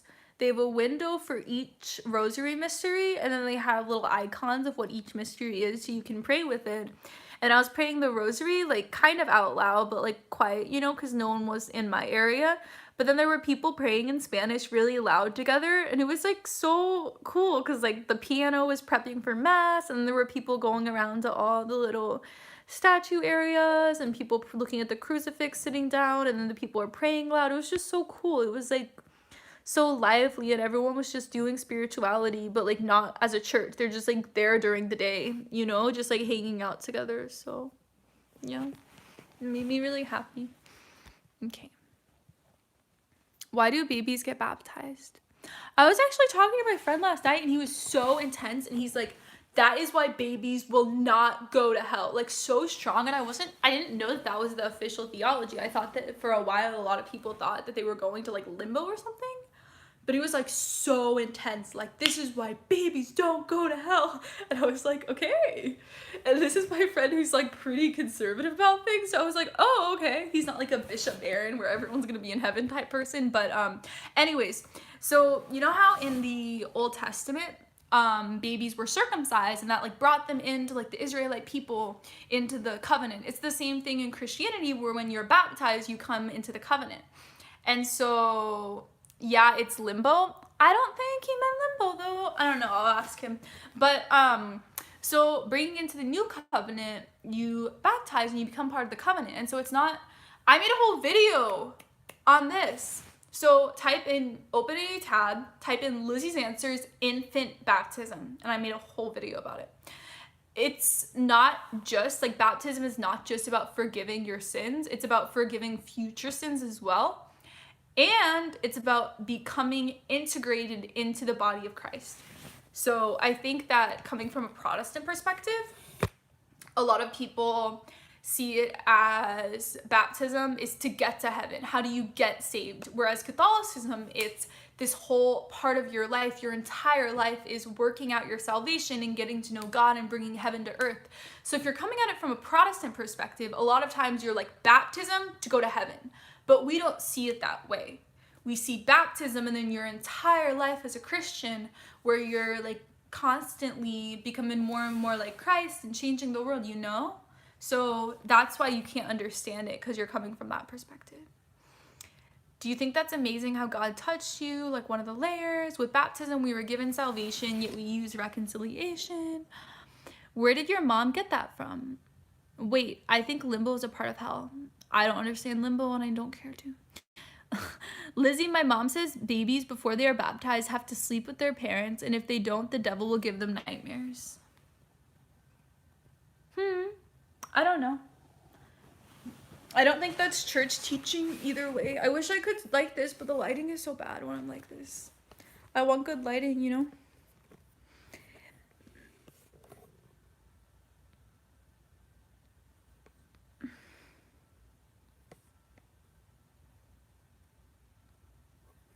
The sign of the cross is Catholic. I'm gonna move this and see if I can move the lighting over here just so I can lay down, because I'm getting kind of tired and hungry and all of these things. So, is that good? Oh, that works really well. Okay. Okay. No, why will it not move my phone like that? Okay, let's go, guys. The pair, no, it's a choice. Are you talking about your icon? No. The sign of the cross, it's a Catholic thing and Orthodox and all the other Orthodox churches. Is circumcision now the same as in the Old Testament? There's not circumcision anymore. You must just test the spirit to see if it's God or not. Just because people us Jesus or God's name does not mean they know him or walk in his ways.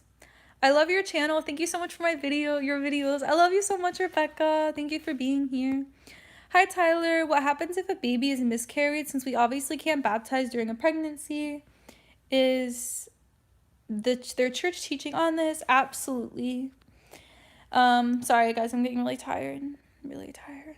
I think I'm gonna take my medicine, guys, okay? The movie The Confession was good. I really wish he didn't. Spoiler.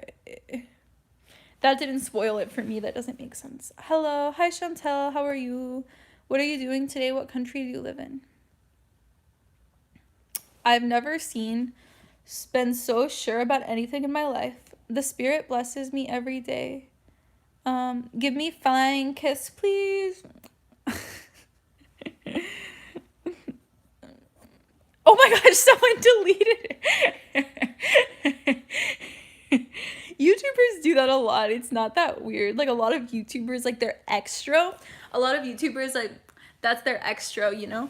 It's not my extra, but some people. I feel like Blair White or something does that, right?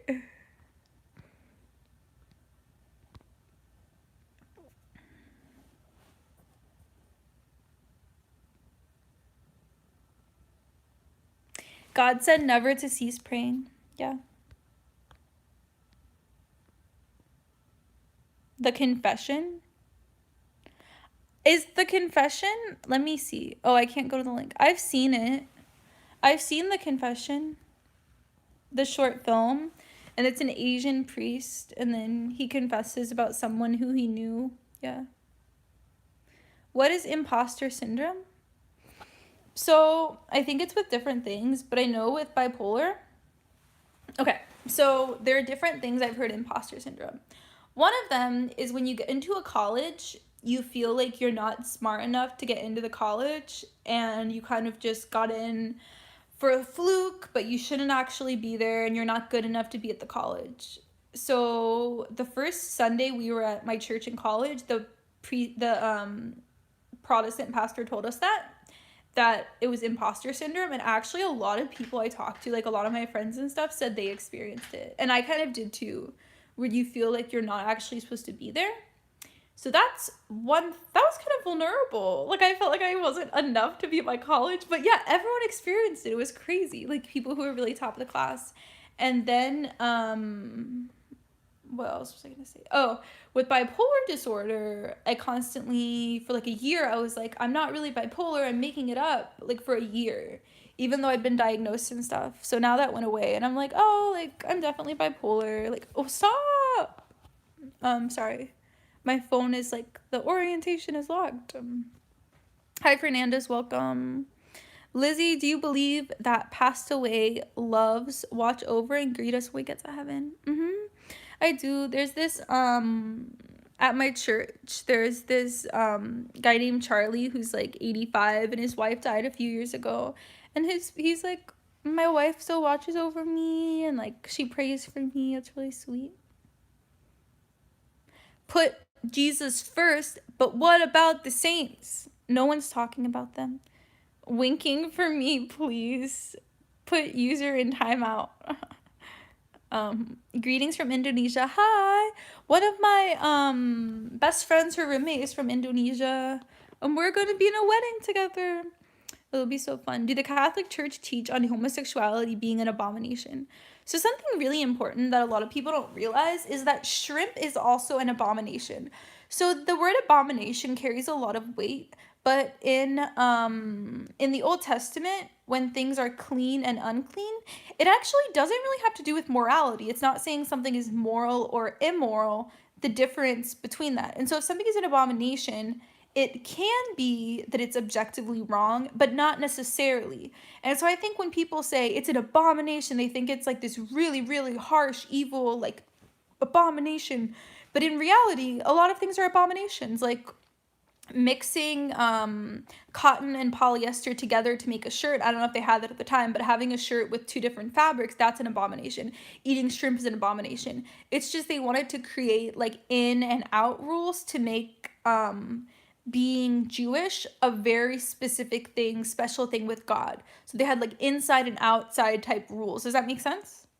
I don't know if that's a good explanation. That I probably could do better if I wasn't so tired, but you look like my ex-wife. Really? Your voice is getting higher pitched and sort of cute because you're sleepy. Good night, Lizzie. Good night, Andrew. You look lovely, Lizzie's Answers. Thank you.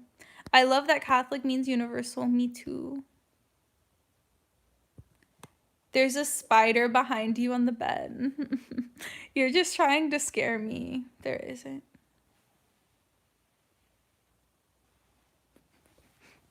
I didn't believe you for a second. What are your thoughts on Father James Martin? I heard him speak, and he didn't say anything heretical. So I think that he gets a bad rep. I think that he gets a bad rep because he says some things that are against church teaching. But, like, I heard him speak, and he didn't say anything controversial at all. So I think that, like, a lot of people get mad that he constantly is allowed to, like, preach and speak in Los Angeles. But I think that he just got told for, like, the last, like, LA conference, they're like, don't say anything controversial, okay? So I think that, yeah. I see the spider, too.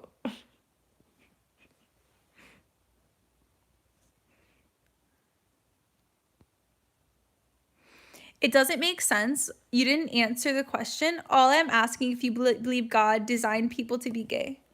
He created people who are gay. Do you think, like, did he design humanity to have people who are gay? I don't know. That's kind of like a complicated question. It'd be like, I know I compare everything to bipolar, but that's just because it's my experience, so I thought about it a lot. So it's like, bipolar is because of fallen nature. And a lot of people wouldn't want to hear that, and that's offensive to a lot of people, but, like, it's true. Like, God did not design people to have a mental illness. Like, he designed people, but then at the same time, when God created the world, he knew that there were going to be people who had a mental illness, who were born with a disease, who were born with autism, or who were born with gender dysphoria. And so, like, even though it might not be part of the design, he did intend it in creating the world. And he created each person, like each person's soul, knowing this person is gay, this person, you know what I mean? So it's like yes and no, like it's complicated. You guys are so mean about the spider. It's a black widow and she's by your neck. Okay, I'm gonna move because did my lighting break? Look, it's like, you guys can't see it because it's so bright. I feel like it broke. Anyways, it totally broke. Wait, let me see. Wait a second, guys. I'm gonna put this here, okay? Oh my gosh, it totally broke. Aw. Just now it broke. Weird. I have another one though. I might film during the day as well or at night. I don't know. I'm definitely gonna film tomorrow though. I'm gonna film outside too. I've been doing so much administrative stuff. I haven't actually filmed since being back, but I can film at my friend's house too. Lizzie, do you watch ASMR? No, I was mocking it earlier. I like to move it. Everybody pray the spider away. Stop, you guys! You guys are so mean. I understand what you mean, Liz. Thank you. Okay, yeah. My daughter has a genetic disorder. Yeah, and so, like, technically, like, God created people to reproduce, and that's just kind of inherent to people. And so, I got a spider too. I grabbed it, but it was real. I got freaked out. Help! Does that make sense? And so, like, God created humans, like, part of being human is being able to reproduce, but then some people, like, some women are born without a uterus. And so, and then some people are born to where, like, they literally, like, are not turned on by having sex with the opposite gender. So technically, like, it could be fallen nature, but what does that even mean? Because, like, I'm fallen nature, but I'm bipolar, and, like, I accept that I'm bipolar, and I even love that I'm bipolar. I wish Protestants would stop lying and say that we worship Mary. So to be honest, like, I don't blame most of the Protestant stereotypes at all, just because, so here's an example. You will see people, you'll see a picture of Mary, and there'll be, like, a kneeler, and someone will be, like, at the kneeler, kneeling down in front of the Mary statue and praying. What are they supposed to think? In Protestant churches, you never kneel. So you think like, oh my gosh, this person is worshiping the Mary statue. I think that's logical, you know?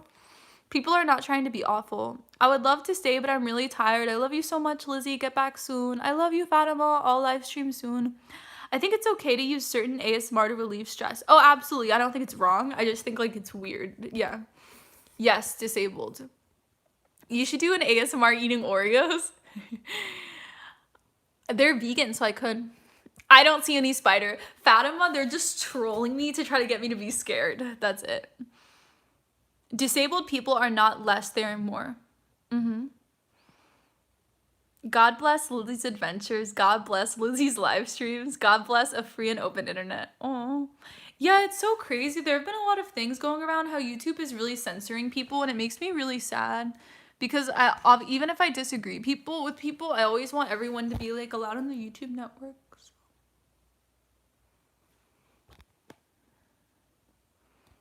Now I see Bia.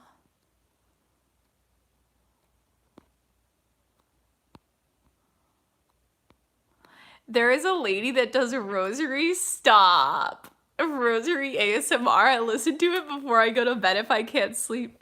She also has some other prayers that she's made, but I mostly listen to the... Okay, I totally support that. I love Catholic ASMR. That's so funny.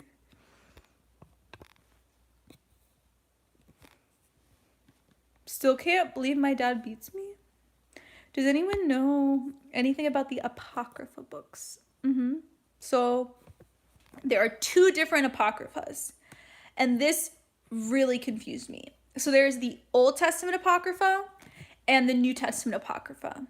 The Old Testament Apocrypha are legit books of the Bible that were always part of the Bible until the Protestants took them out of the Bible. So it's just a section of the Old Testament, kind of called like the Pentateuch are the first 5 books of the Old Testament. Then the Apocrypha is another part of the Old Testament. The New Testament Apocrypha, so really important, ask people which Apocrypha are you talking about? I got confused for so long because I didn't realize there were 2.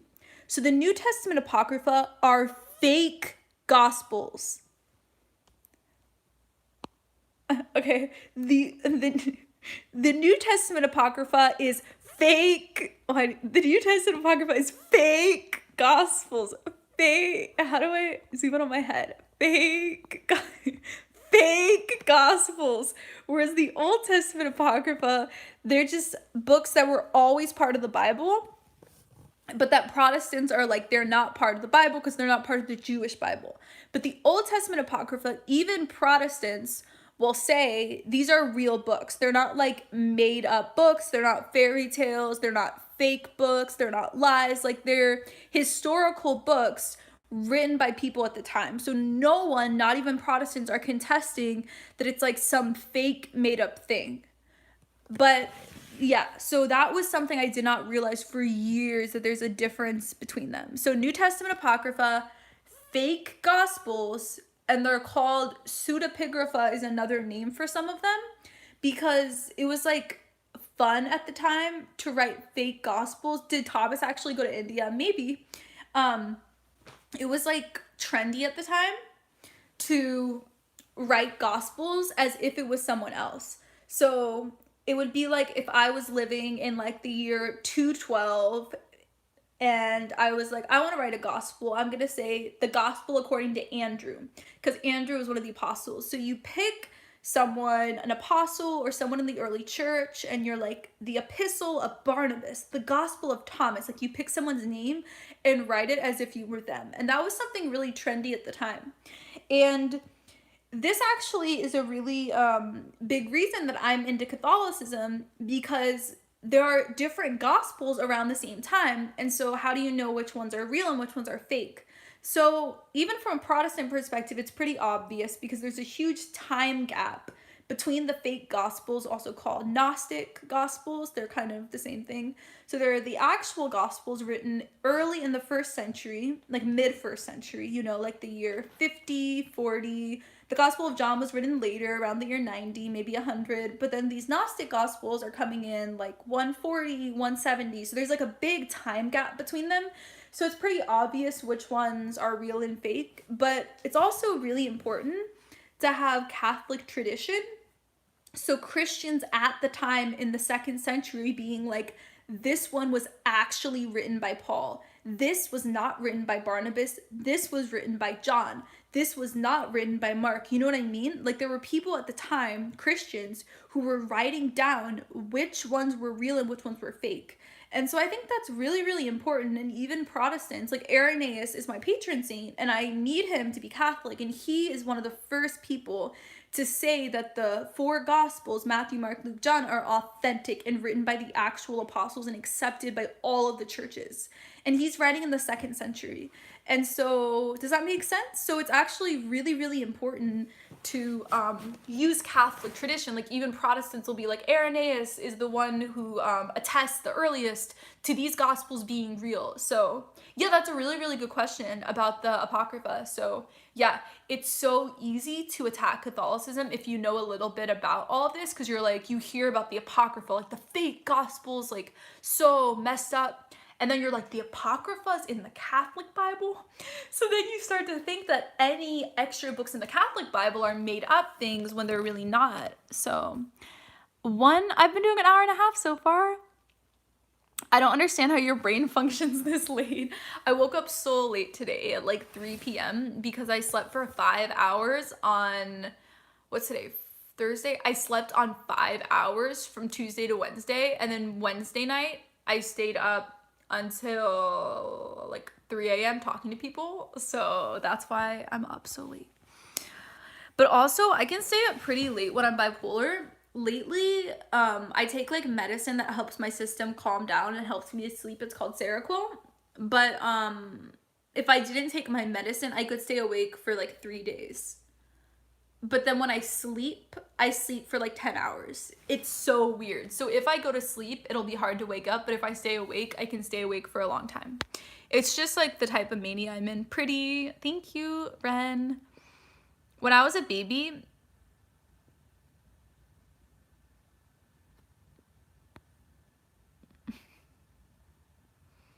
the book of Ecclesiasticus is fake. I'm not familiar. Get that spider off your neck, guys. I don't believe anyone. I did get scared at one of the comments, but I faked that I wasn't. What is a patron saint? So, patron is like someone watching over you and taking care of you. So, like if you learned about the Renaissance, like in the 14, 15, 1600s, I'm so bad. Protecting Lizzie from the fake. Okay. Anyways. So a patron would be like a rich person who would pay for some artist to like paint a mural or make a statue, and the patron is paying for them and taking care of them. And a lot of times they wouldn't pay them money, but they would like let the artist like live in their home and like feed them and everything. So that is the word patron, how you typically think of the word. So then apply that to a person. So a patron saint is someone who's like taking care of you and supplying you with spiritual energy and praying for you and helping you. And just like how in the Renaissance, the patron would help you like create art, the patron saint helps you live your life and change people and love people and bring people to know Christ. And like, I always think of God as the great artist because he creates so much diversity and he creates the whole world, and like he gives us the ability to create as well, whether it's through bringing people to Christ or creating new life. And so the patron saint, they're to take care of you and pray for you and like provide spiritual support. So my patron saint, he helped me become Catholic. I wouldn't have become Catholic without his writings. So in that way, he like takes care of me. But also when I'm going in to do a theology talk or I'm going into a really difficult conversation, I am like, hey, pray for me, help me out here. And then he like prays to God for me because he's in heaven right now. Oh, I'm about to cry. So heaven is so real, right? So like Arides is in heaven with God around his throne right now worshiping God. Like he's alive and real as I am, as real as all of you are. And so he's so close to God. And when I'm going into a really hard situation, why am I about to cry right now? I just like, he's really helped me out and prayed for me in like really, really, really when I've been so exhausted and scared in certain conversations, you know, or public speaking. Like he's been there for me when I couldn't do it on my own. So in that sense, he's like a patron saint because he's there to like provide for me and pray for me. And he's just in heaven, so he has all the time in the world to pray for me. Lizzie, did you know the story of Saint Longinus? No. She has spider on her lashes. That's true. That is very true. What are ways that our church could better contribute to the conservation of the environment?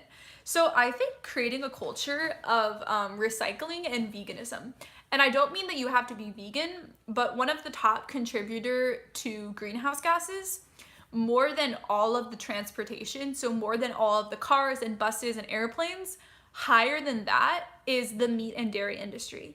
So I think that if you just start integrating more vegan-like foods, just eating less meat, having like falafel or vegan chili, just having different meals that don't involve a lot of meat, more vegetarian, more vegan, is such an easy way to help the environment. Just because to make one burger, it takes like 300 gallons of water to make a single burger and like 50 gallons of water to make a slice of cheese. Whereas if you ate a veggie burger, it would take like 10 gallons of water.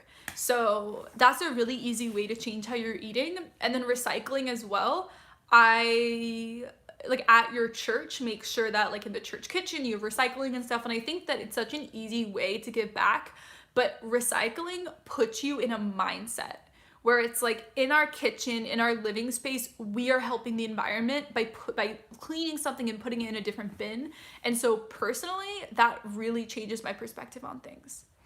There's no spider, but Toby Maguire is behind you. I don't know who that is. The patron saint of spiders is Saint Felix from Nola, Italy. Oh. Somebody said that all people in heaven are saints. Is that true? Yeah. And like all of Christians are saints. Like we're all called saints.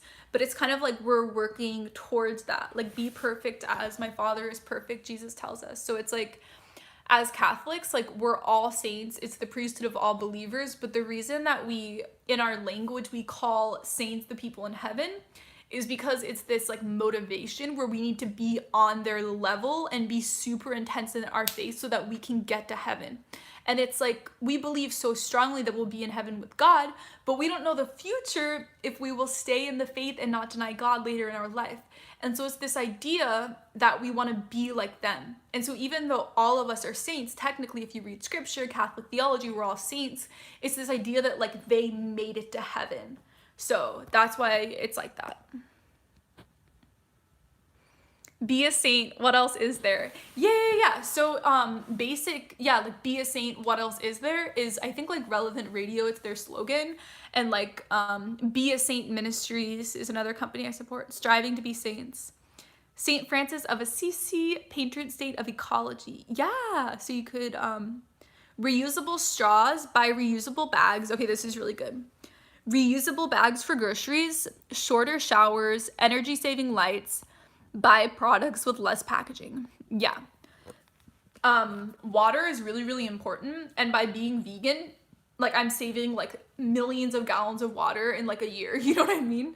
But I'm the same where I do not take long showers.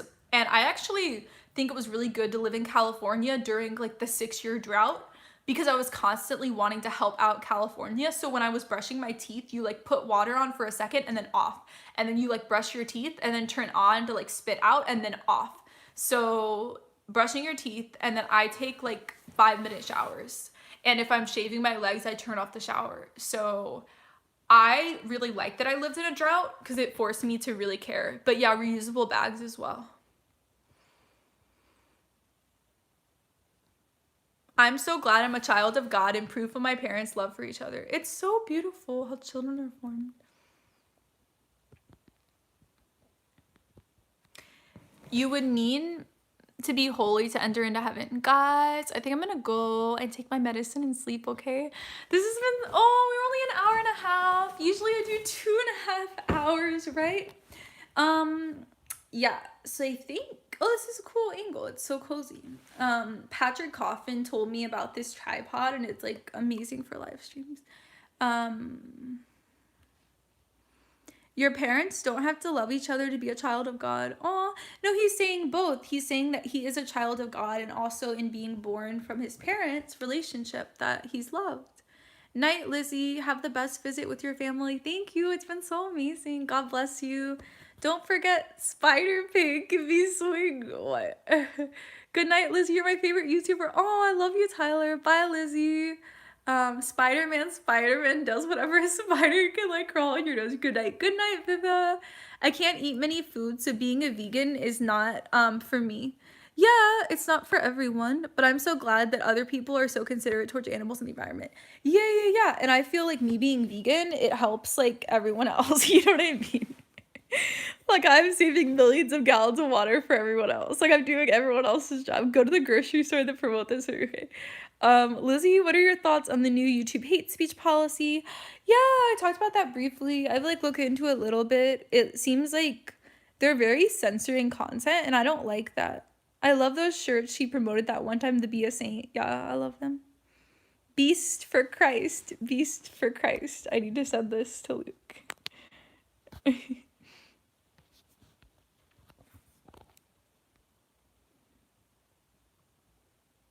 Okay. Good night, Eileen. Christ mode activated. Alpha feet. Alpha omega. I'm tired. My friend was an alpha feet in college. Good night, Lizzie. Good night. I love you. I love you. In ancient Aramaic, angels are people who came from the sky. They were very tall and dedicated their life on earth to helping humans. With time, they grew short as they adapted to gravity.